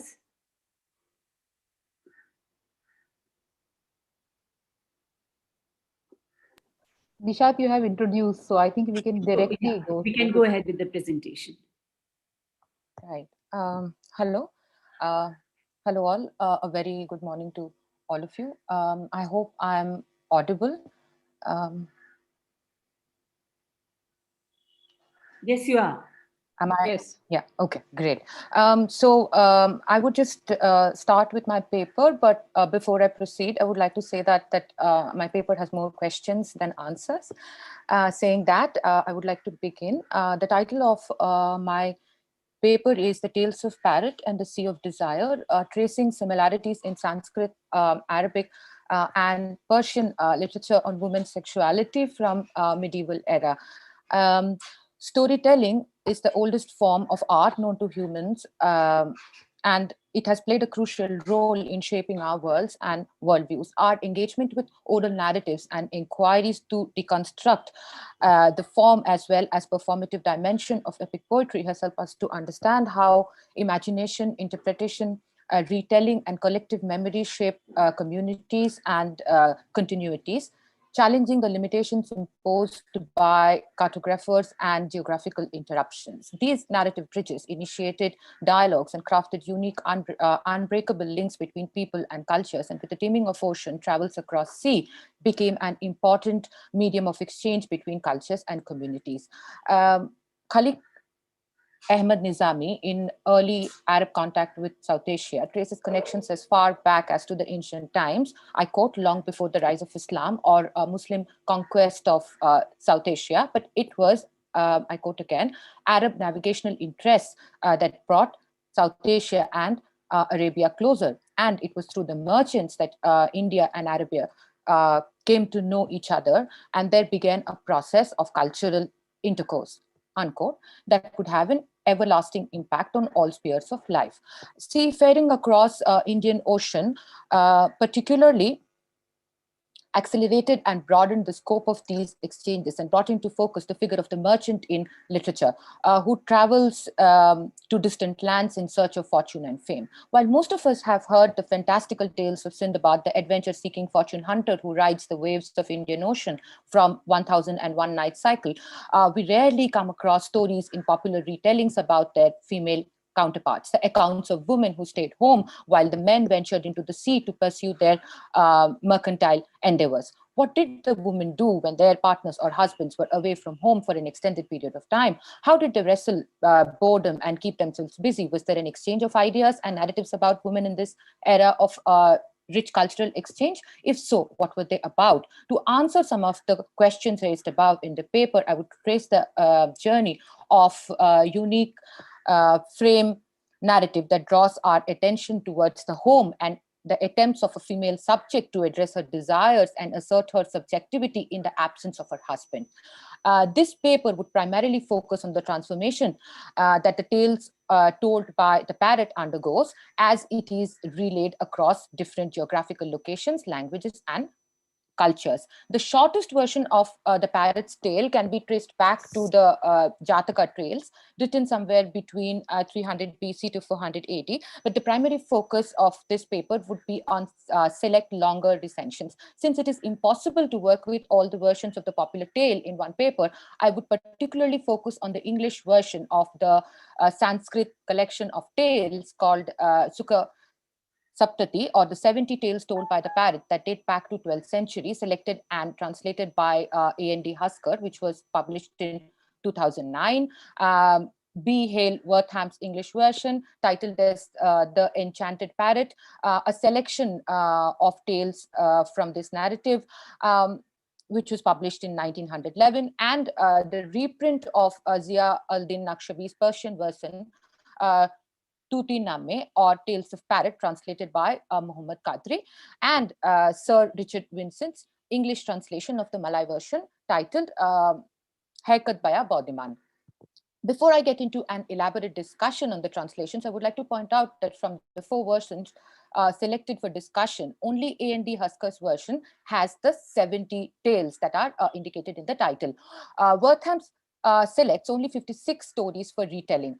Out of the 14 stories that were left out, one could safely argue that 10 stories were too scandalous for the reverend to reiterate and to be published as a part of the collection. The early version of Tutiname's translation has 52 stories, but the reprint brought out by Kadri has 35 stories, whereas the longer version of Haikat Baya Podina has 24 stories, out of which 16 are also found in Hiakat Bakhtiar, and only 8 stories match Kadri's English version of the Persian retelling. So as the story goes along across time, as the collection of stories go across time, the number of stories get less. The wise parrot, or the narrator of the tales that is given to Haridatta in Sukha Saptati, or the enchanted parrot, a man from a noble family by a Brahmin called Trivikrama, is a remedy to Haridatta's suffering, and it is supposed to mend the wayward ways of his son Madana, also known as Madana Vinoda, and grant the troubled old man much needed relief from his worries and ensure happiness in the household. The frame narrative of the wayward son and his reformation by the wise teacher has striking resemblance with that of Hitopadesa, wherein a worried king appoints Vishnu Sarma to teach Niti to his sons so that they are born again or become wise through learning. As predicted by Trivikrama, the parrot reforms Madana by telling him a single tale. The bird's ability to educate and instruct through storytelling minus overt moralizing clearly proves to be an effective strategy. Madana transforms into a dutiful son and sets off on a journey to a far-off country, leaving his wife, Prabhavati, behind at home, who inadvertently becomes the new pupil of the parrot as she makes attempts to leave home one evening to meet her lover. Prabhavati, the lonely young wife who dutifully mourns her husband's absence for a few days, gives in to her friend's advice and her pangs of desire. She decides to make the most of her youth by having an affair with Ganachandra. But the parrot tactfully interrupts and foils her plans by distracting her with stories. In the absence of Prabhavati's husband, who's ironically the god of desire's namesake, Madana, it is the Vahana, or the deity's mount, the parrot, that employs the god's craft of sweet talk and addresses Prabhavati's pursuits for pleasure in the cage of stories. In Wortham's version, Prabhavati is initially irked by the parrot's admonishments and plans to ask her servants, I quote, to rig the parrot's neck as soon as she is gone. Whereas in Huskar's retelling, Prabhavati has no such intentions to punish the parrot, but stays back to learn from the parrot how women from good families should handle situations that may bring them disrepute. In both the narratives, Prabhavati's imagination is temporarily overpowered by the narrative of Lakshmi's dealing with Purna, the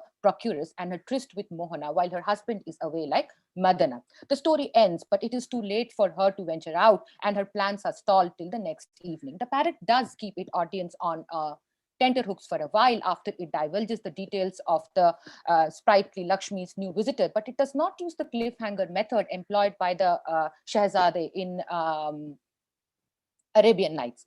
But the first cautionary tale clearly has an effect on Prabhavati, because before venturing out the next evening, she comes to the parrot for advice, and it exercises the same strategy and once again ensnares Prabhavati in the web of yet another captivating tale of the cunning entrapment laid by Yashodevi to fulfill her son's longing for the princess daughter-in-law Shashi Prabha. The second story too, like the first, celebrates the intelligence of women, but in this case, it is the ingenious workings of the elderly lady's mind that draws our attention and appreciation. The first two stories of Sukha Saptati, or the Enchanted Parrot, do not find a place in Muhammad Qadri's retelling of Naqshband's selection, but similar narratives can be traced to 15th century texts, the perfumed garden of sensual delight by Muhammad ibn Nafsavi.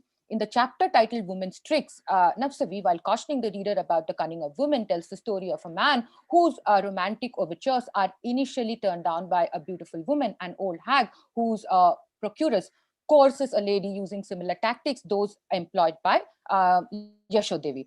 The quick-thinking lady reacts like agile Lakshmi, pretends as if she designed the plot to catch her husband red-handed, creates a scene, and accuses him of infidelity. Narratives about women in Nafsavi's compendium on the erotic, as well as various retellings of Sukha Saptati, revolve around assertive women's sexual escapades, how they outwit society, especially their cuckold husbands who fail to fulfill the sexual longings and make futile attempts to try to contain the straitjacket, who try to contain and straitjacket the complete the complex workings of female desire. Pernilla Mann in Female Sexuality in Early Medieval Islamic World highlights the intellectual and scholarly interest in sexual health and human behavior that led to the birth of new field called eratology in 9th century. This new interest not only led to the translation of parts of Indian texts like Kama Sutra, but was also instrumental in the making of Arabic erotic compendium like Jawami al-Ladha or the Encyclopedia of Pleasure.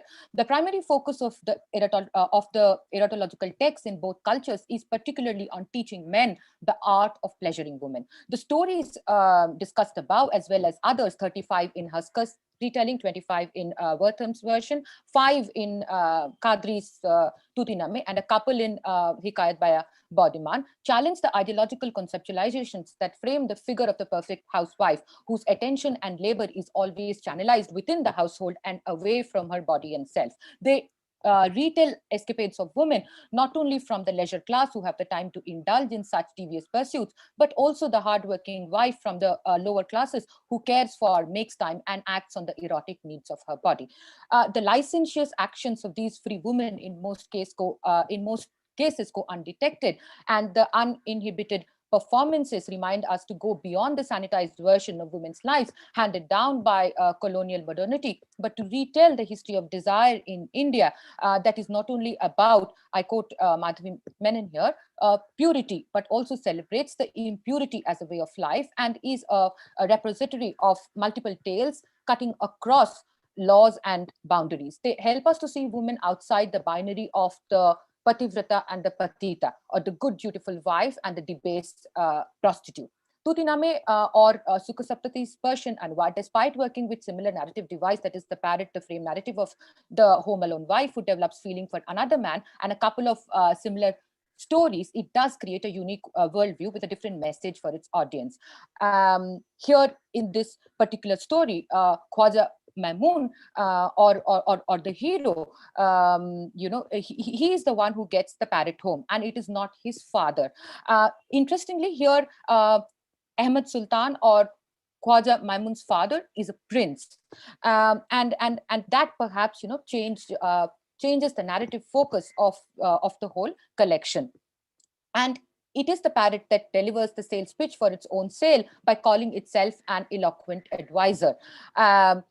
And proves it metal to Mamoon by giving him good financial advice. Mamoon is a good master. He gets another bird, Shahrukh, for keeping the parrot company. But for reasons unknown, he asks Khojiste not to seek advice and consent of the parrot and the Shahrukh in business of matters or other weighty affairs, and asks her to carry out her intentions to execution in an independent manner. So it is the same story that basically follows here. Khojitse is initially sad, but she falls in love.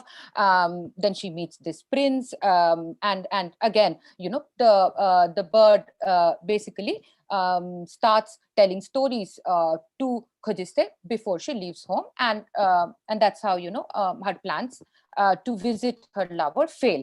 But what we have to remember in this particular case is that that here, in this particular narrative, Khojiste unwittingly kills Shahrukh because,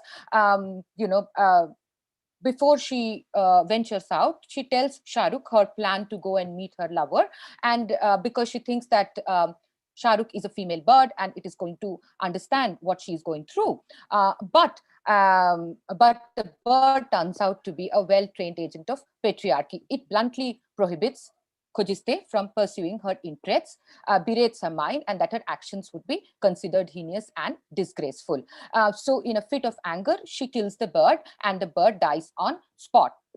Seething in anger, Khojiste goes to the parrot, shares her feeling as well as the news of Shahrukh's death. The parrot, well updated with the chain of events, decides to humor Khojiste, badmouth Shahrukh, criticizes the lack of wisdom in most females, and suggests the lady to never confide in women. It swears its alliance to Khojiste and promises to broker a peace between her and her husband if, like the sagacious parrot of Farooq Beg, if ever there is trouble in the paradise. The Book of the Thousand Nights and a Night, translated by Richard F. Burton, has two tales which are similar to the story of Farooq Beg.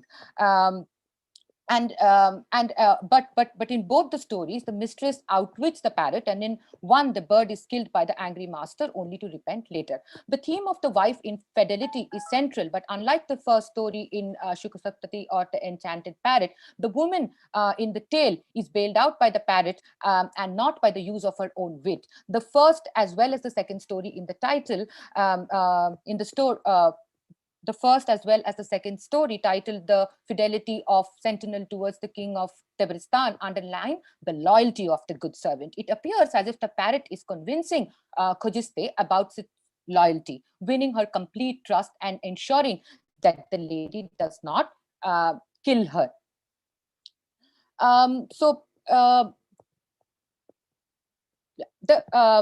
Sir Richard Winsett, in his book, A History of Classical Malay Literature, points out how Haikat by Bodiman's few sentences bear exact resemblance to the Sanskrit version, despite the text being a translation of the Persian version, Tutiname. The parrot and Khwaja Maimun, the merchant in Haikat by Bodiman, strangely have a strong resemblance to the friendly parrot who's the secret keeper and wants to ensure peace in the domestic sphere, and the hero who comes back to settle down smoothly in the life of domesticity with his wife Zainab, like Madana does with Prabhavati in Sukasaptati.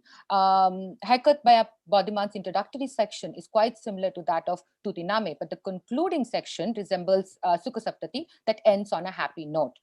The first four stories of Tutiname reappear in the same order in Haikat by Bodima, with slight changes in the titles, but the Malay tales are particularly interesting because they bring in new set of stories, especially of the cross-dressing woman who becomes the king, as told in Siti Hasna, a merchant's boundless love for his slave in Khoja Astor, and a young Abyssinian slave, and also because it retells the famous tragedy of Siri and Farhad, followed by the story titled The Princess Who Killed All Her Husbands. And these new editions add a dark tone to the stories in the compendium. The stories of the princess is quite unique because it presents women in a completely new light. The betrayed, avenging manslayer, a female version of the vengeful prince from the 1001 Night cycle. Most stories from Panchatantra, Hitopadesa, Betal Pachisi make their way into Tutiname, replacing some of the mundane tales that offer glimpses into the secret life of women in Sukasaptati, whereas stories from the Malay version and the Tantri that give an insight into everyday life and state wisdom, as pointed out by Braginski, make an entry into Haikat Baya Bodiman. If the strength of Sukasaptati or the enchanted parrot's narrative lies in the fact that it presents a polyphony of characters from all walks of life and celebrates the wit of ordinary people, then Tutiname lends a dialogic quality to the narrative and adds the element of fantasy and magic. In one instance, Khojiste takes on the role of the narrator, and the parrot and tells the parrot a very short story about a man who wants to visit Makkah, breaking the fixed roles of the active speaker and the passive listener. Expulsions and new entries in the later text shift and redirect the primary focus of the narrative from the erotic and the woman's body towards tales that have a strong central message and deliver moral wisdom. Perhaps the shift is necessary because the listener in the tale is not a merchant's wife. Khojiste is royalty. She has to be trained to act responsibly because her manners and actions will not just have an impact on her family, but also on the kingdom as well as their subjects, especially in her husband's absence. Perhaps that is the reason why Maimun asks her not to act independently. He trusts the good sense of his wife more than his servant and the financial advisor, that is the parrot. Or is it because he wants to keep the details of his wife's engagement and the dealings and her dealings away from the prying eyes of the public? Whatever reason guides Maimun's suggestion before his departure, his actions after his return are quick and unchangeable. Maimun, on seeing the parrot alone, asks about its companion, and as an answer to Maimun's question, it tells him about Shah Rukh's death and Khojiste's pursuits. On hearing the parrot's report, Maimun does not even seek any explanation from his wife, but swiftly, I quote, put an end to her life. The ending of Tutiname is abrupt, and it remains unclear as to why Maimun kills Khojiste. He metes out a cruel punishment for a crime that Khojiste was supposed to commit. Paper, please. Yes. Just give me 2 minutes. Perhaps the combination of Khojiste's... Oh, sorry. Instructions from the organizers that we have to keep the time. So I know it's very rude to interrupt the presentation, but given the format of the webinar. Yes. Okay. The ending of Tutiname remains abrupt, and it remains very unclear as to why Maimun kills Khojiste. He metes out a cruel punishment for a crime that Khojiste was supposed to commit but has not yet committed. Perhaps the combinations of Khojiste's social position, that is the daughter-in-law of the prince, her beauty and her intelligence, make her a more dangerous subversive figure than Prabhavati or Bibi Zainab from Haikat Baudiman, who are wives of merchants. Therefore, she has to face a much severe punishment, like the king's wife in the story titled The Queen and the Laughing Fish in Sukha Saptati, The Enchanted Parrot.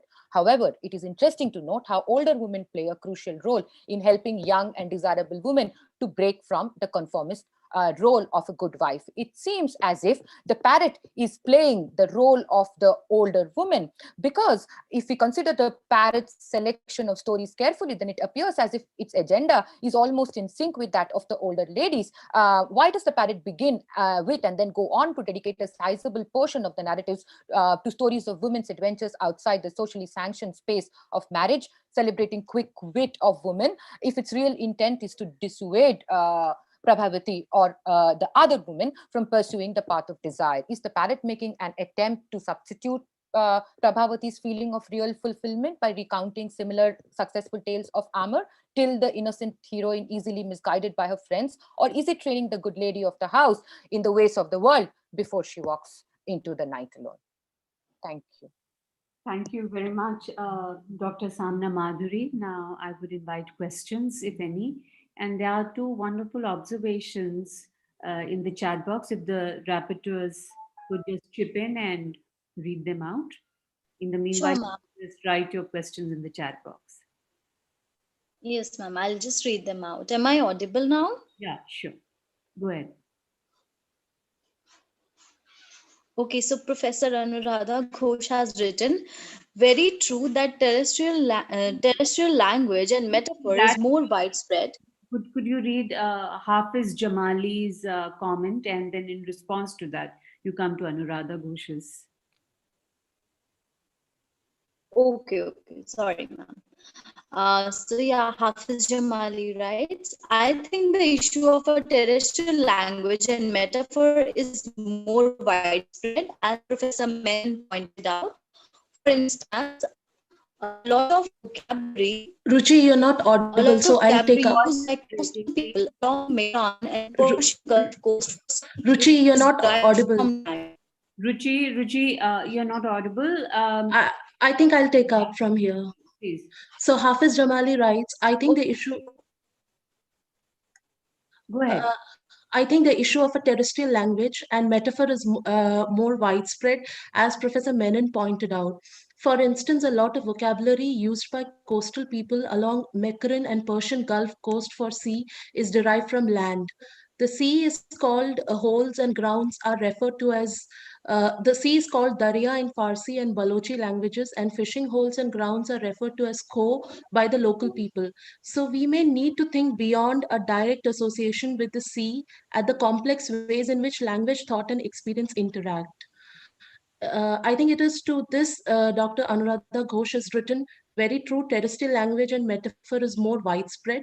I'm just wondering whether this natural propensity is counterpointed by human imagination to draw equally from the sources of water and air in the form of an attempt at association with the elements. The dimensions opened up by this conference is truly fascinating, pushing us to think differently.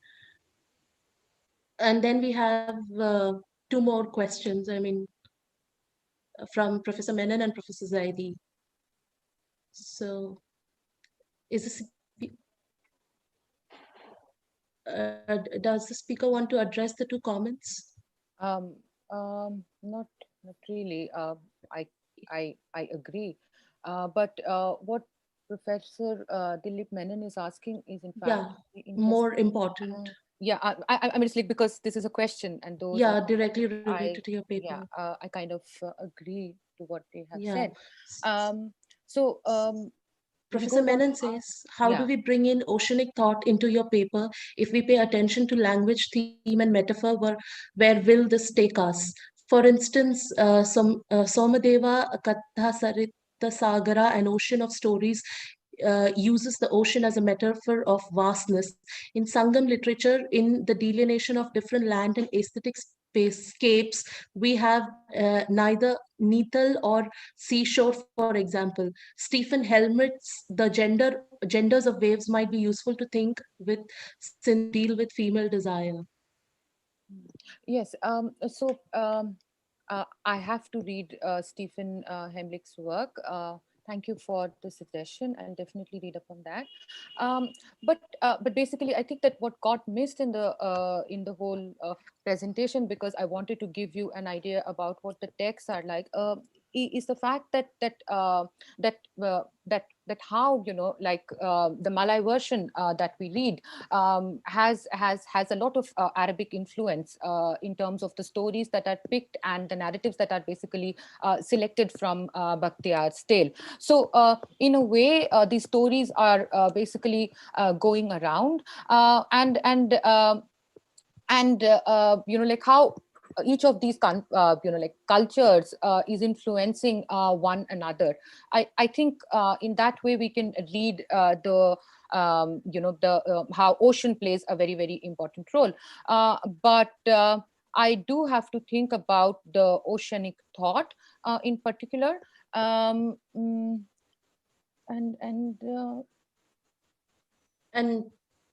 you have one more question. Shall I go to the next question? Yes. Yes.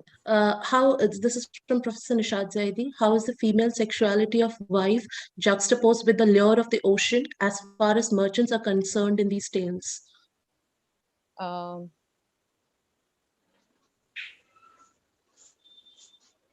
Right.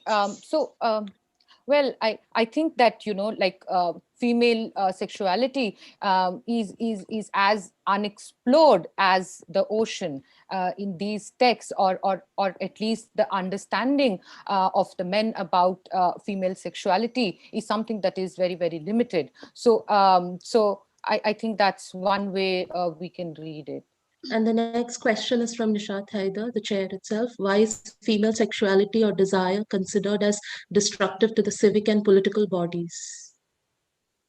Because I think that they kind of challenge and dismantle the orderliness in the social order, and therefore like when we talk about these stories, all the women that we are talking about are wives. So that becomes very, very interesting because there is a certain way that you understand a married woman or what they should be doing at home. Yeah. So in that way, I think that the question of female sexuality that cannot be contained becomes something that is very, very dangerous. And the last question this is from Abhishek Pundir, is female sexuality juxtaposed in terms of a flow and images related to fertility cults draw upon the intermingling of fluids that brings in the oceanic terrain in your paper? Sorry, I'm sorry. Is female sexuality juxtaposed with free-flowing nature of water bodies? And does the abrupt ending of the tale speaks of irrational will of the society to contain it? Mm. Yeah, especially in the Persian version and also the later Malay version, it seems as if like the stories are given a definite ending in its later retellings.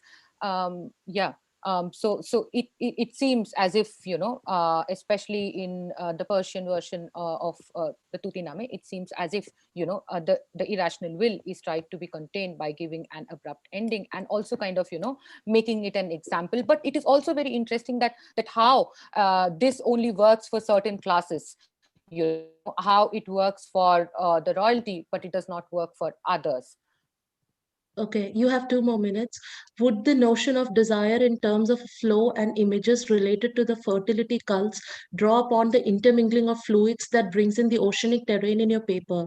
I have ancient fertility rituals in mind here and etiological tales in different cultures. This is from Professor Anuradha Ghosh. You have a minute to answer. Right. I do have to think about this, but mm, not. I don't think that I can really answer this. I do have to think about this a little more. So Yeah, thank I think Dr. Samana Madhuri and for your wonderful presentation. And we move on to the next paper, which would be read out by Kashish Dua, who's a research scholar at the Department of English, Jamia Millia Islamia. The title of a paper is Rainbow Waters Towards a Queer Coalition Between India and Botswana. Okay, good afternoon, everyone. I'll just repeat my title very quickly. Rainbow Waters Towards a Queer Coalition Between India and Botswana. So, my paper is a work in progress, and its idea had taken shape in the summer of 2019 during the Spark course, which was offered by Dr. Sarah Jappi. Coincidentally, during this time period of the course, the Botswana High Court, in a landmark judgment, decriminalized homosexuality. The impetus behind this paper lies in numerous news reports that followed this judgment. A noteworthy point in most of the international media reports on this court decision was an invariable reference to the 6 September 2018 judgment of the Indian Supreme Court that repealed Section 377 of the Indian Penal Code, thus decriminalizing homosexuality in the country. I became curious about these repeated cursory references to the Indian Supreme Court judgment and wanted to know if there were any other reasons for bringing up the repeal of Section 377, except for the fact that these judgments were passed just within 9 months of each other. This is why the concerned paper carries out an examination of the Botswana and Indian court judgments and subsequently ventures in a comparative study of the socio-cultural and political positioning of queerness in India and Botswana. This comparative analysis and the insights gained from such a study helps in making a case that the issue of homophobia as a colonial import remains under-addressed in Indian Ocean studies. The paper argues that Indian Ocean studies have focused on the connections the Indian Ocean has helped to establish between Africa and Asia in terms of trade relations, movement of labor, involvement in struggles of independence, etc. However, an aspect that often gets excluded is how the Indian Ocean not only formed pre-colonial connections between Africa and Asia, but also facilitated the coming in of the British colonizers, the gradual spread of Victorian morality, and the associated puritanical homophobia in countries like Botswana and India.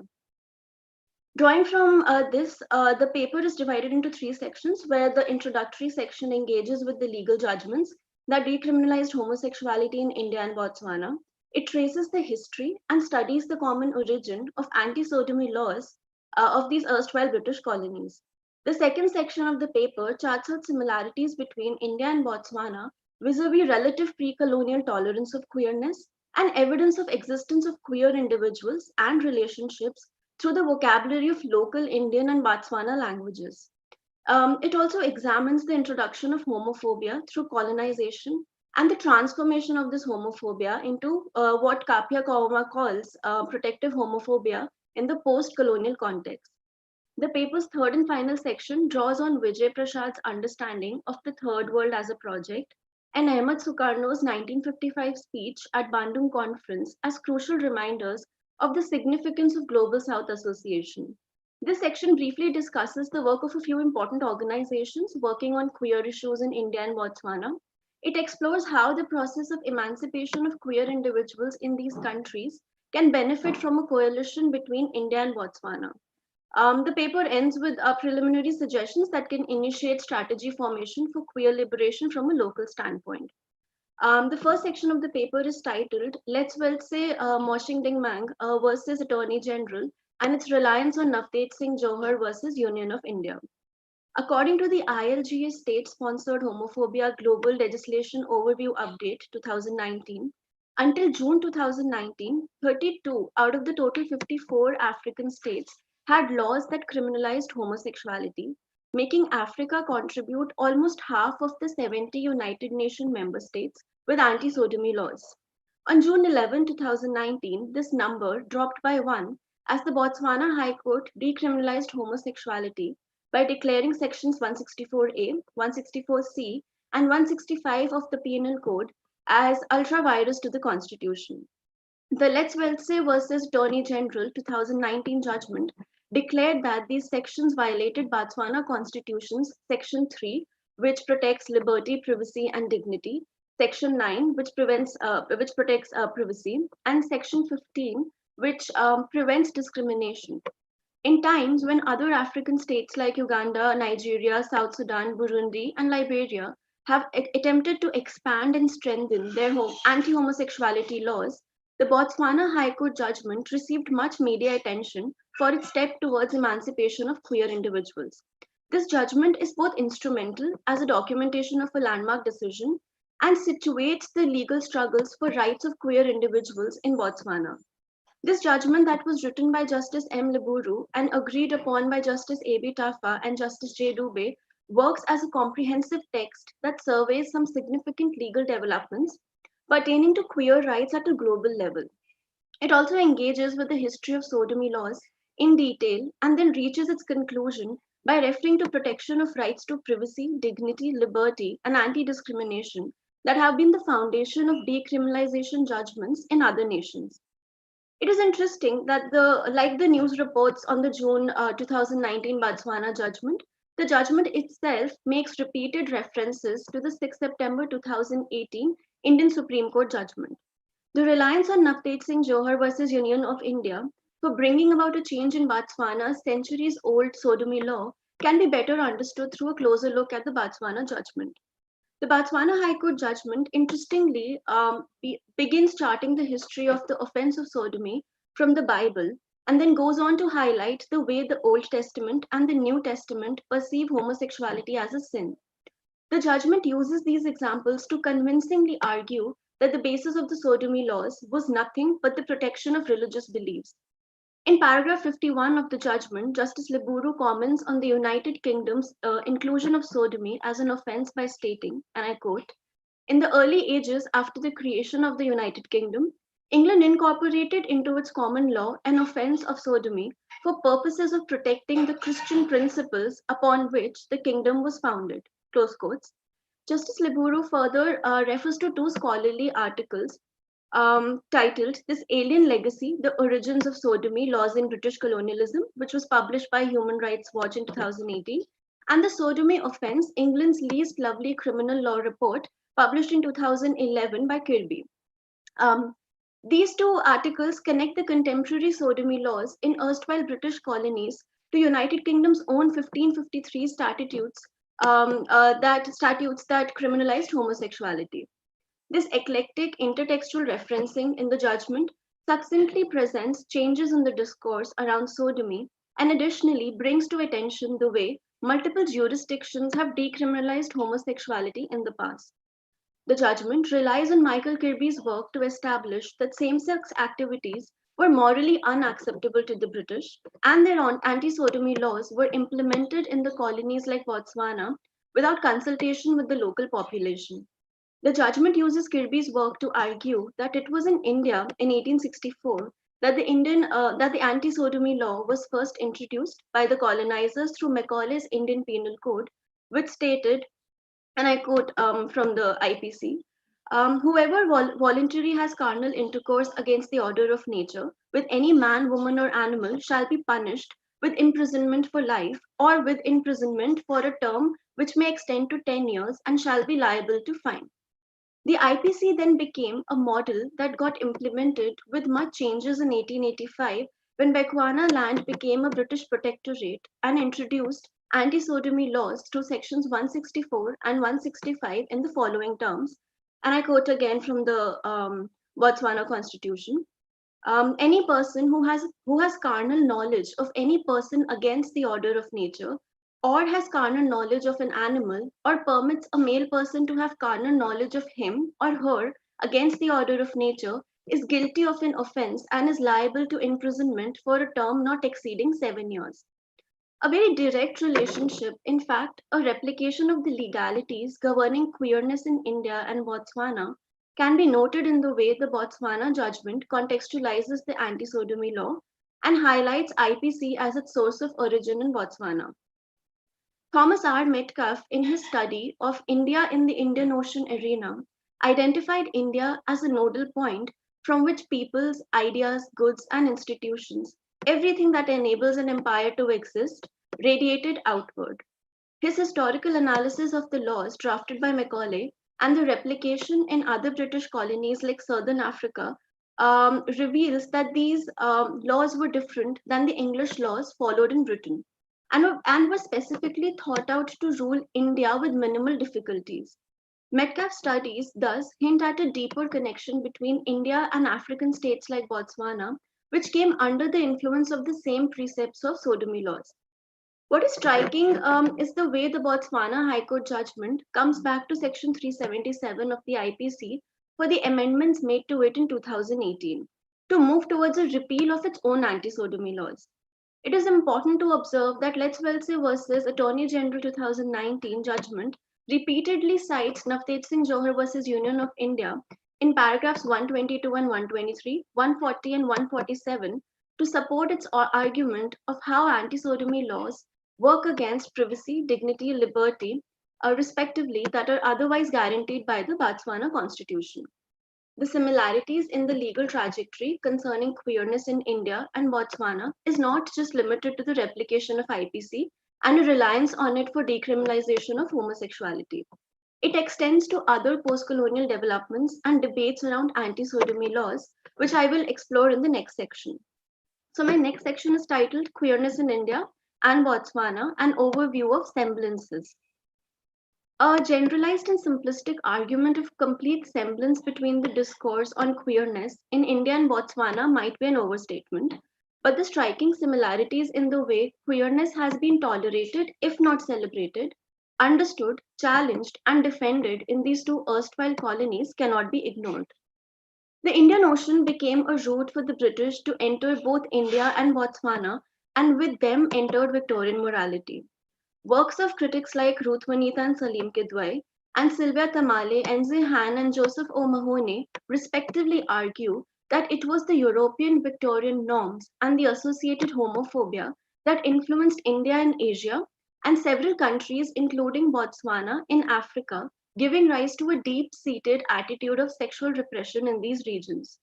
This sexual repression was caused by the British Empire's desire to control the sexual conduct of its officers deputed in the colonies, which got realized with the introduction of anti-sodomy laws in the penal codes of colonies like India and Botswana. Eventually, fear of punishment, cultural imperialism, and thereby the urge to imitate the colonizer led to the internalization of homophobia by the colonized. Although India and Botswana gained independence from Britain, the penal codes introduced by the British were carried forward and adopted by these independent nation states. What changed in India and Botswana from the colonial to the post-colonial time period was the form of the homophobia. The disgust towards queerness became so embedded in the local cultures during the colonial period that it erased the idea of homophobia being imported from the West. Focus on heterosexual families and procreation became the way of the supposedly Indian and Botswana way of life, which left no space for queerness that lies outside of this heteronormative structure. By 1967, United Kingdom itself had recognized anti-sodomy laws as problematic and had decriminalized homosexuality. Up till the 1990s, there was a comparative silence around queer issues in India and Botswana, but globalization and sexual liberation started influencing the activities and discussions around queerness in these erstwhile colonies. What caused a large-scale reaction from both anti-queer and pro-queer agents in India was the release of Deepa Mehta's film Fire in 1998 that revolved around two married Indian and Hindu women who entered in a relationship with each other.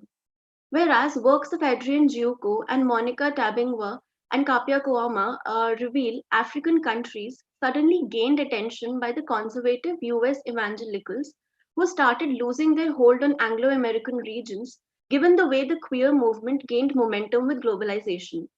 This shift of spatial operation of right-wing American agenda to Africa initiated a more explicit articulation and manifestation of homophobia in the form of anti-gay agenda.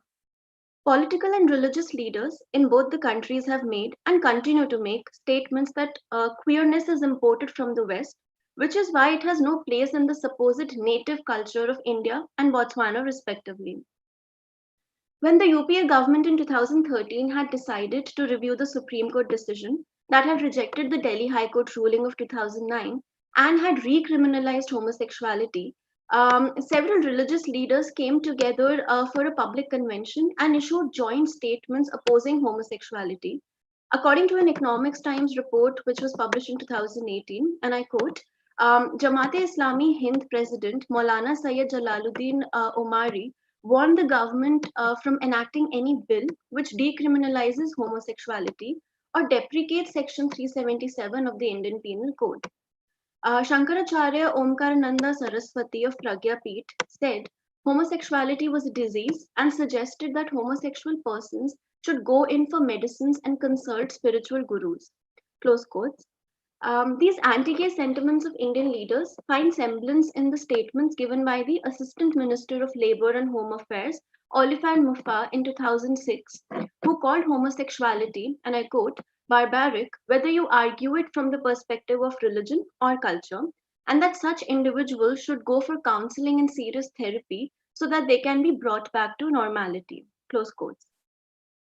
The anti-gay arguments, which dissociated queerness from an assumed idea of Indianness and Africanness, created an atmosphere and a need for politics of being, where the assertion of the identities by the Indian and Botswana queer individuals as both queer and Indian or Botswana formed a counter discourse to the alienation of queerness. This politics of being led to the production of many texts that look back at the past of India and Botswana to find evidence of existence of homosexuality in pre-colonial culture. Much has been written about the non-heteronormative sculptures on the walls of Sun Temple Konark in Khajuraho.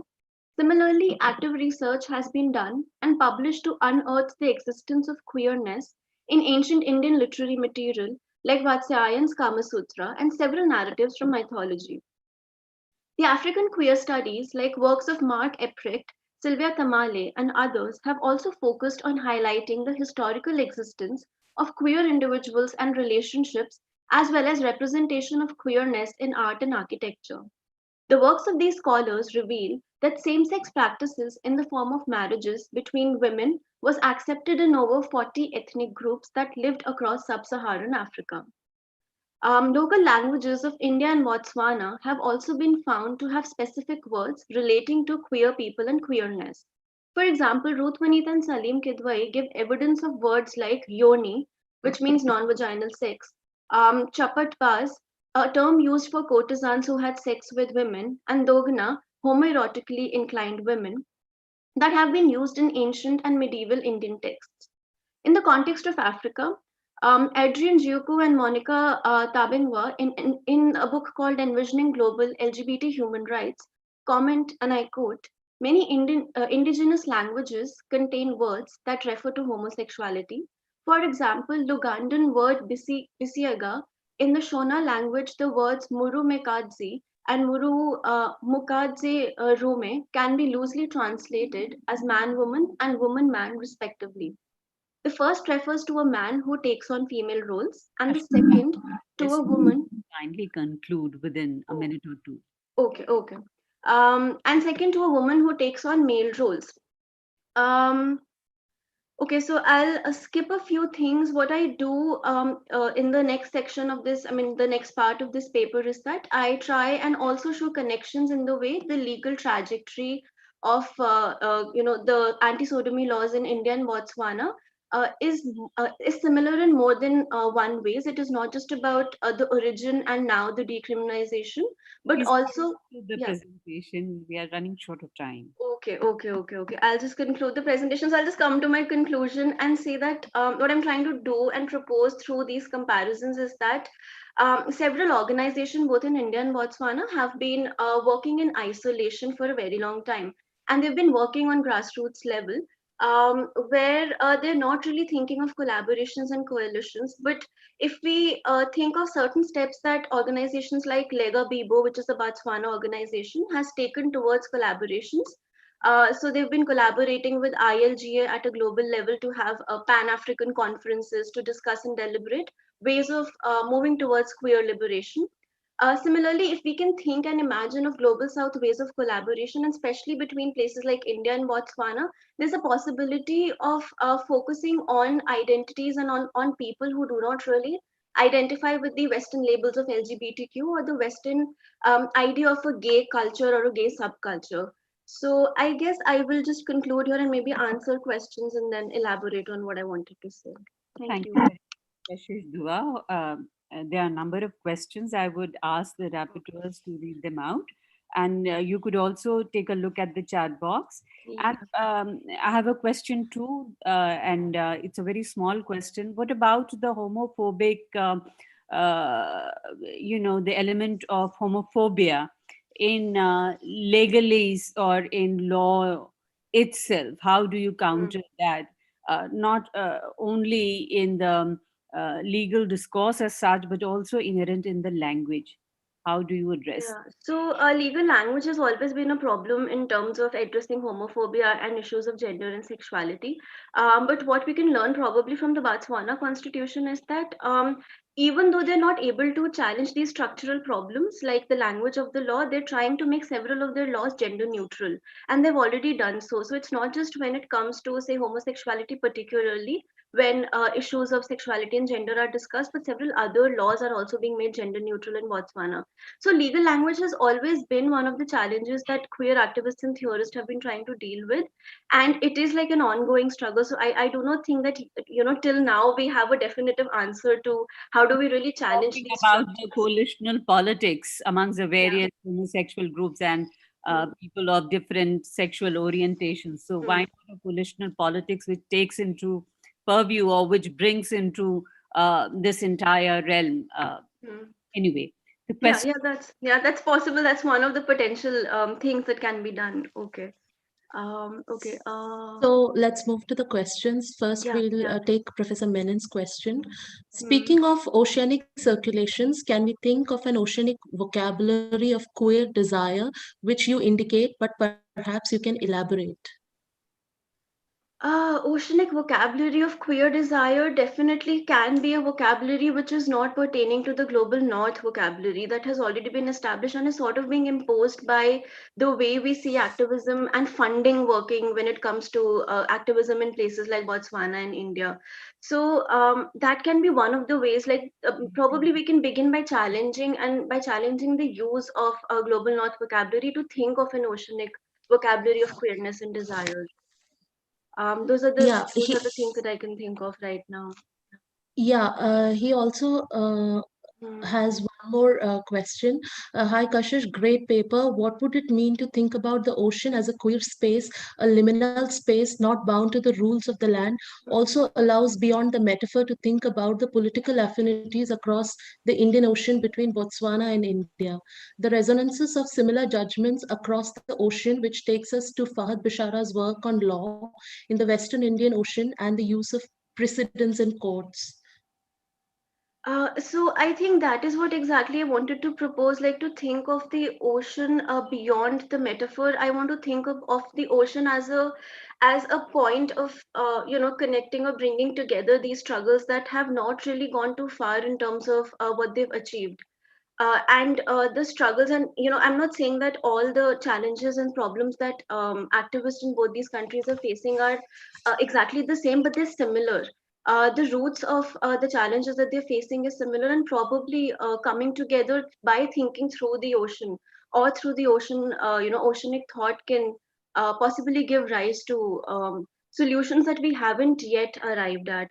And for that is the reason I was thinking of concluding my paper by thinking of conferences where, or collaborations between organizations like NAS Foundation and Lega Bibo, both of which have been part of the courtroom struggles. And what did they learn? I mean, there has to be an exchange of ideas which is not taking place yet.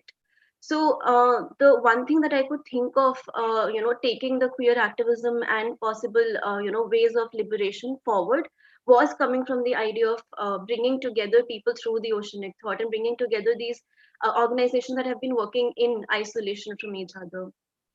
But yeah, I can definitely look at Fahad Bishra's work, which I haven't looked at yet. Yeah. Okay, so we have one more question from Abhishek Pundir. Homosexuality and aberrant sexualities have had a considerable space in Indian cultures. However, I was wondering how oceanic movement of people, non-European, affected our view of queer sexualities. Oh, there are a lot of works that sort of point this out.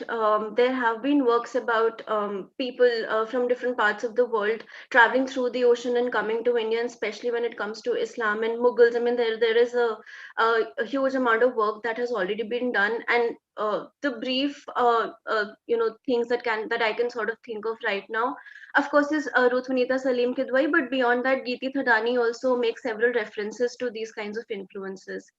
So yeah, so there are works, and there's enough scholarship that has been done on how oceanic. I'm not very sure if they've actually taken up the perspective of the oceanic movement, but they've definitely talked about blending together of cultures and influence of culture that has happened because of migration and coming in of people from different parts of the world through, of course, the ocean, but the lens has never been the oceanic movement.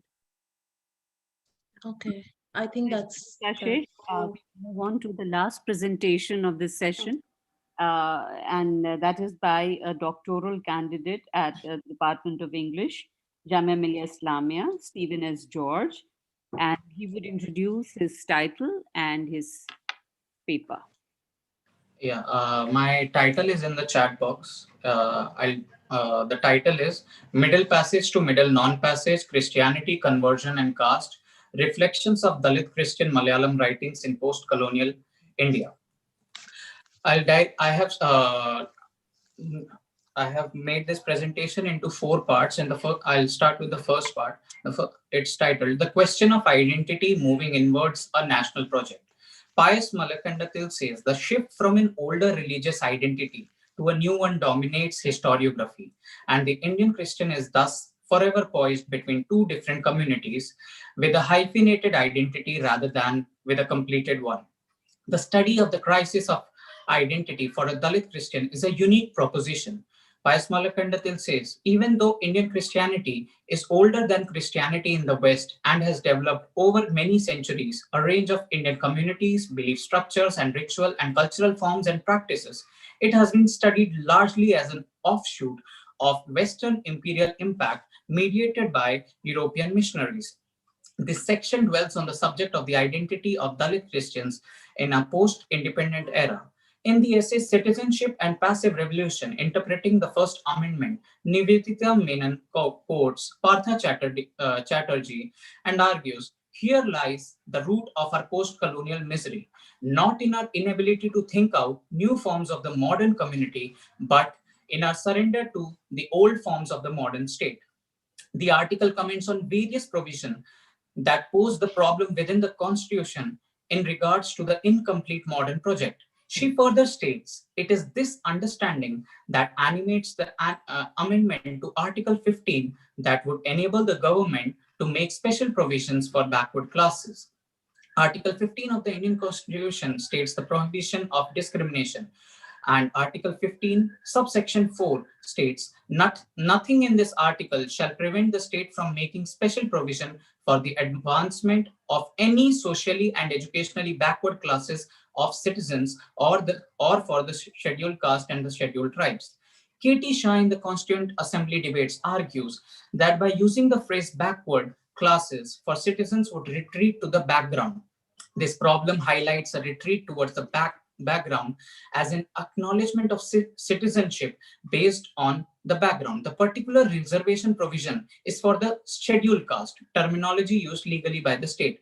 It does not apply to those who have converted to other religions. In 1956, the definition of the scheduled caste was expanded to include Sikh Dalits, and in 1990 to include Buddhist Dalits. The crisis remained for Dalits who converted to Christianity or Islam.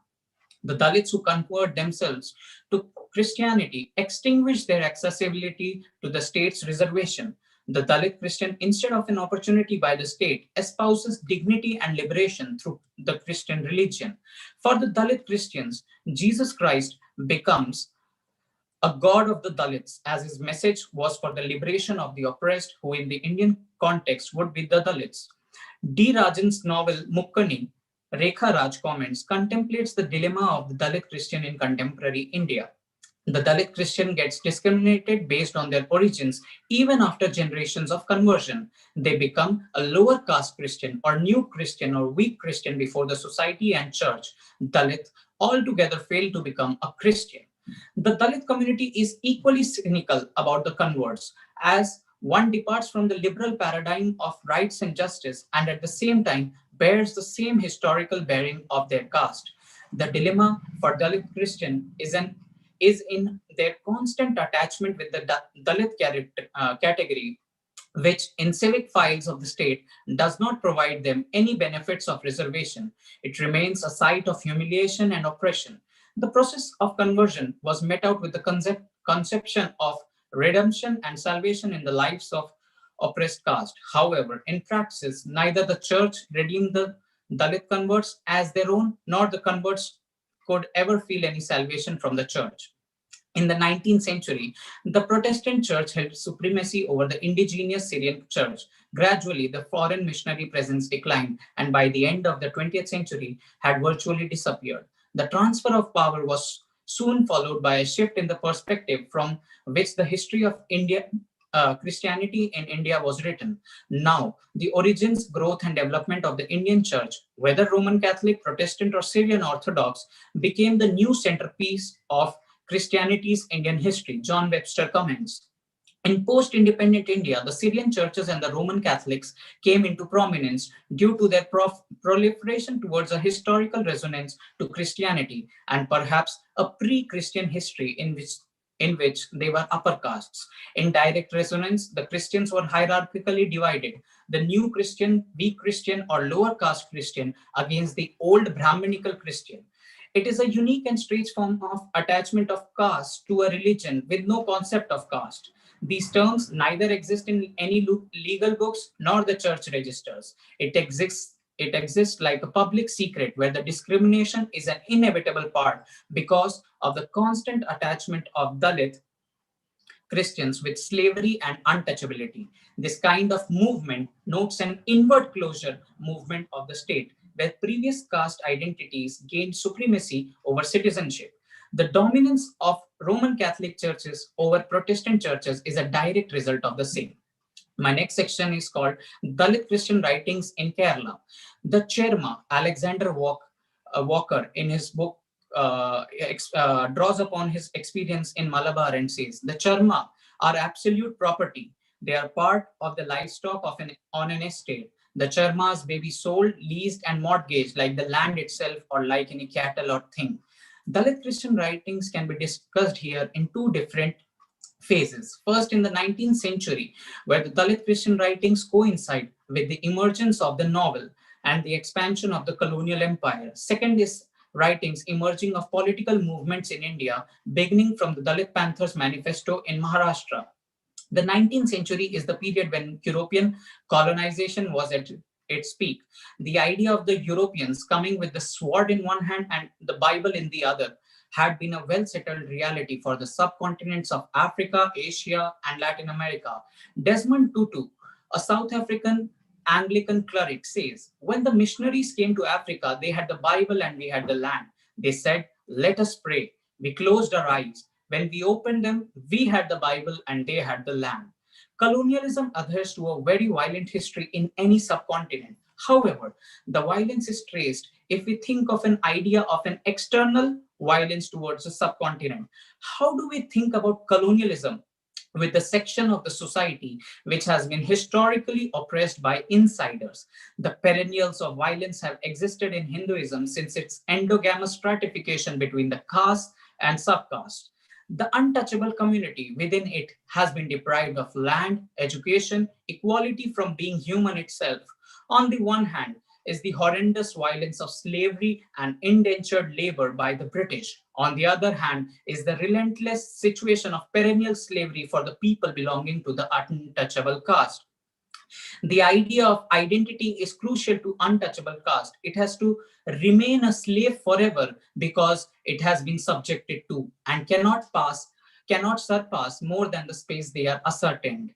They are subjected to marginality, both empirically and conceptually. The sanction for, in that sense, 19th century marks, just a second. In that sense, 19th century marks a sense of relief and release for the untouchable caste because their masters had a master now. Through conversion, untouchable communities could relinquish their traditional conditions of extreme duress and create a new identity for themselves through the Christian way of life.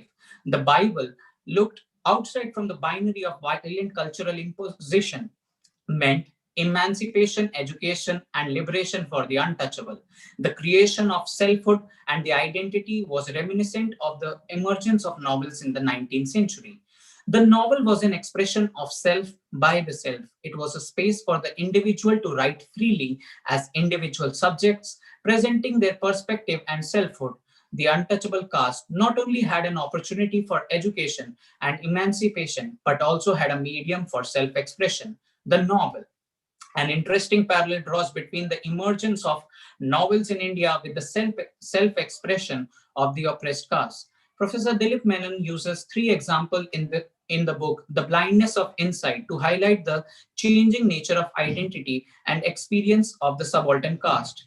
In the novel, The Slayer Slain, 1865, written by an English missionary's wife, we see the supremacy of Protestantism over indigenous Syrian Christians. The Protestant church became superior due to its various reasons. Two of them are the empire was mainly using Protestantism to propagate Christianity, and secondly, due to its modern condition.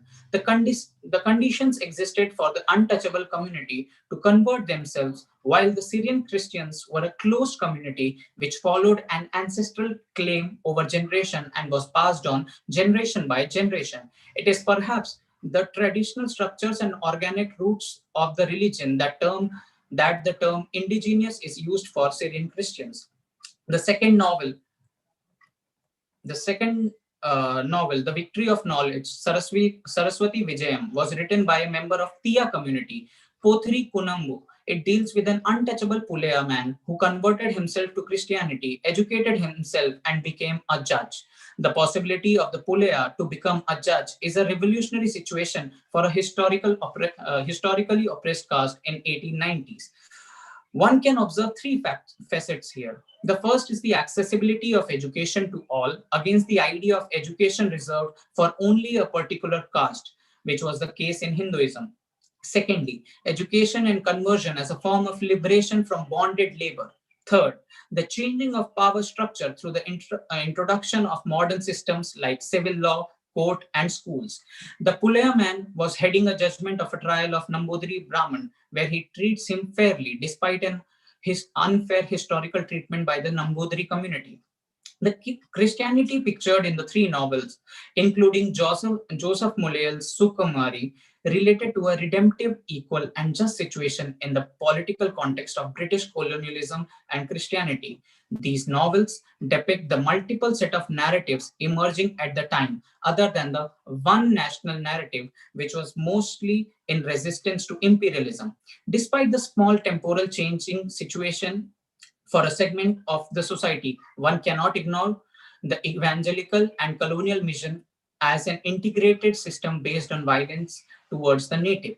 The emergence of Dalit literature in the 1970s runs parallel with the publication of Dalit Panthers Manifesto. Most of the people in the Dalit Panthers were themselves writers and poets. Unnikrishnan says, a new wave of freedom, dignity, and equality writing emerged in the Marathi literature in the 1970s. K. Satyanarayan and Sushi Tharu categorize the Dalits' assertion in Kerala into two broad phases. The first one is based on social, economic, and educationally depressed Indian ancient native groups, and the second one in the 1980s and 1990s with the Dalit Christian movements, which were surrounded by activities by Dalit Women's Society. These movements strengthened the emphasis on an intersectional analysis on the community, which started contemplating different types of problem within the crisis of Dalit ambit of Dalit protests. Two novels in the 1980s reflect the agony and crisis of Dalit Christians in post-independent India. Samvat Sarangal by S.E. James, written in 1984. The protagonist, Daniel Updeshi, brings Christianity to life and Dalit revolution. Upadeshi cannot separate himself from his past and struggles he had witnessed and experienced. Thus, the experience before conversion are considered as vital for the construction of Dalit Christians' identity as their experience. The attempt by Upadeshi to build a church and a congregation in Maratandam is treated with skepticism, confusion, horror, and violence. Both the Dalit gods and upper caste gods are offended by the arrival of the new Christians. Samvat Sarangal literally means translate into depressed years which passed by. Now I will move to my section in which I have discussed about bats, eunuchs, and amphibians and the in-between state for the Dalit Christians. A civil officer jokes and says, you can live both on land and in water. Neither the snake on land nor fish in water is going to take you as one of them. Renisa Mawani in Across Oceans of Law states Grotius formulation. The sea was a site of intersecting and overlapping jurisdiction that were polyvocal and plural. She contends the arguments with Schmidt's contention that a new juridical and global order could only be established on firm land. The significant difference between Grotius' writing in the 16th century and Schmidt's contention in the 20th century was that the former presented an aqueous world, while the latter had a Eurocentric and Terracentric opinion. Christianity in India is a historical and oceanic phenomenon that is believed to travel from Syria to India in AD 52.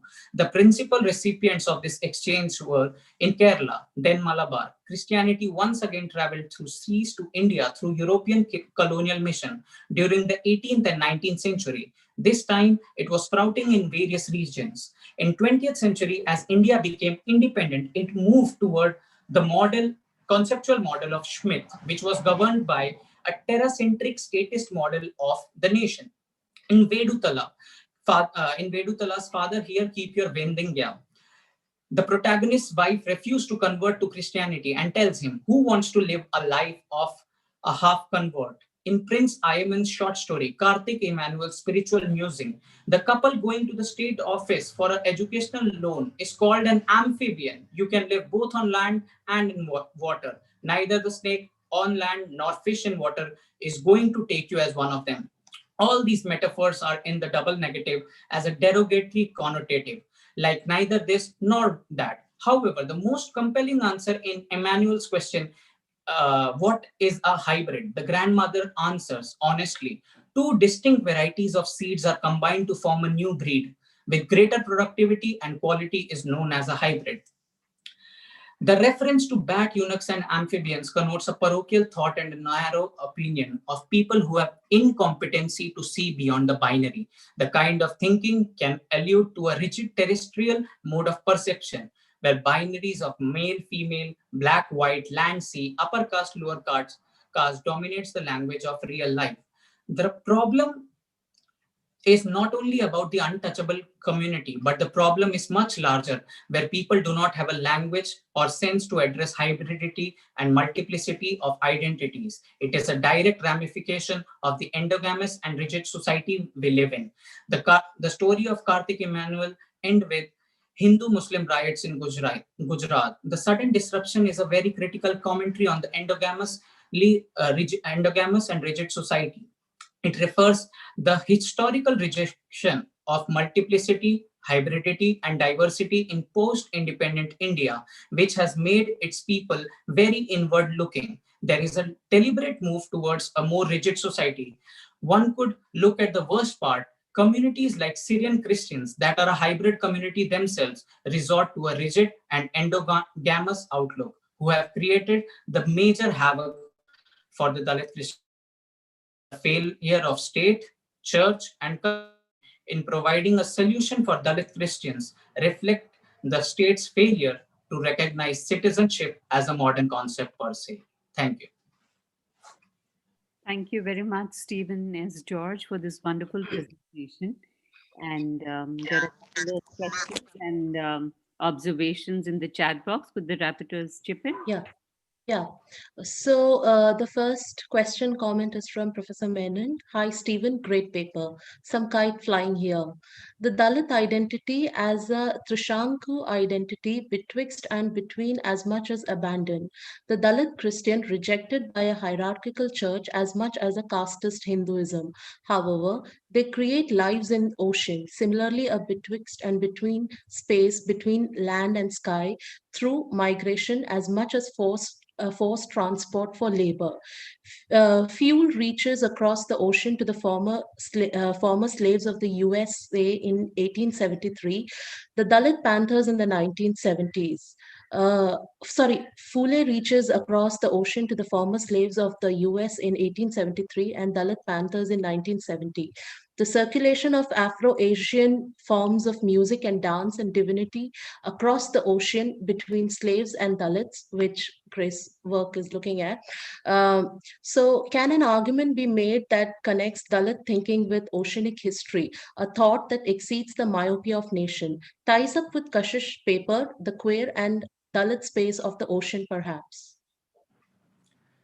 Okay, so thank you for that comment. I didn't have much time left. One of the sections was left out from me, but that was a deliberate attempt. But in the end, I wanted to thank two particular things. One is the course offered by you, Ocean as Method, through which the paper was developed. And second is the course by Dr. Saroj Kumar Mahananda, Writings from the Margin. And it is these two courses that have made the conceptual basis for this paper. And I think that answers your question as well, that yes, there is much of an oceanic space when we are thinking from the margins or from and the oceans, especially in relation to the untouchable communities or Dalits in India. It doesn't answer the question so much as open up the question further. So you skipped out of that one very easily. Also, I wanted to know that, when we talk about Dalit Christians, we almost talk about them as a monolith, as a category, though you've talked about the Syrian Christians as, a separate category. But could you, there are many divisions and there are many congregations, there are many different kind of Christianity and different kind of churches which owe their origin to different parts of the world and to the different. So could you just elaborate a little on that? I think the basic principle remains the same, that there are two forms of Christianity, that is Catholic and Protestants. That the basic division and difference more or less lies in there. And within these divisions, there are much more churches. There are Baptist churches, there are many Martoma churches, and and if we go to Kerala, there are many more communities, Syrian Christians, and so much more. But like Pius Malakandathil says, that it has in India, it is being studied as an offshoot of Western imperialism. That's it. That's why there is such a negotiation in thought for the Christians in India in general itself, because it is a community which is hardly like 1.3% or 2.3%. Nobody thinks that nobody thinks that there might be a diversity within this community as well, that there is a lot of differences as well. And very rigid, endogamous and parochial thoughts do exist in these kind of differences too. Okay, Stephen. Yeah, we move. to the second question. Then- This is from Abhishek. It would be interesting to study whether Christian community before its Oceanic movement had a prototype of caste. As far as Islam is considered, scholars recognize the presence of caste-like division of Arab Islamic society. Several desert communities are almost considered untouchable. Um, uh, of course, I'm not very sure that I'll be able to answer the particulars of the question. You are right about the fact that there have been divisions in this, and what I'm looking at more or less is about the post-independent India. Even when, if we believe in that myth that Saint Thomas came to India in 1852 with the message of the God of the of the oppressed and liberation for the oppressed, it might be possible still that Christianity might at that time as well have some kind of differences and divisions within. And uh, and one of the prominent division that exists in Christianity, not on the basis of caste, but on the basis of gender. Gender is a category where Christianity is to be poked upon. There is a problem with that. It is not cool with homosexuality, neither is it very, and there is what would I say, dominance of man over the female, the Adam, and it opens up with the origin story itself of the Adam and Eve. So that would be my somewhat answer to your question. So, Professor Menon has a comment for you, Stephen. As with Paul Gilroy's Black Atlantic, I would like to push you on the Dalit Indian Ocean. I will do that certainly, sir. Great idea. There's a question from Professor Nishad Zaidi. Is there any link between this idea of people traveling across the sea, becoming polluted and losing their caste that came to be known as Kala Pani, and the contempt for communities that arrived through sea routes considered lecha or polluted? Can this be read as a sign of arrogance of land-centric upper caste thinking? Ma'am, definitely, ma'am. That would be an argument I will totally double agree with, because it's when I'm arguing with the framework of Nivedita Menon's argument in the Citizenship and First Amendment, it is that argument that while we were making a modern concept of India and modern idea of citizenship, we were retorting to the idea of land-centric imagination which existed within the folds of Hinduism. And because the idea of the caste is very much rooted in the idea of the land, and which was denied to the untouchable communities, which was a denial of their being human itself. And this retortion is the problem, and this is the very much reason that Syrian Christian communities came into prominence after the British evangelists left. The Syrian Christians, because they are an endogamous society, they are a because they have this idea of an old Brahminical heritage, an upper caste heritage, which is a very much landed heritage and very much coded in the idea of land-centric imagination. That mixed with the conceptual model of Carl Schmitt, it is a total chaos that we have created. So this brings us to the end of this very vibrant session, and I hope the ideas that we have, fleshed out today, we have discussed and debated on, will lead to new ideas and new areas of learning. So thank you very much, and good day. Yeah.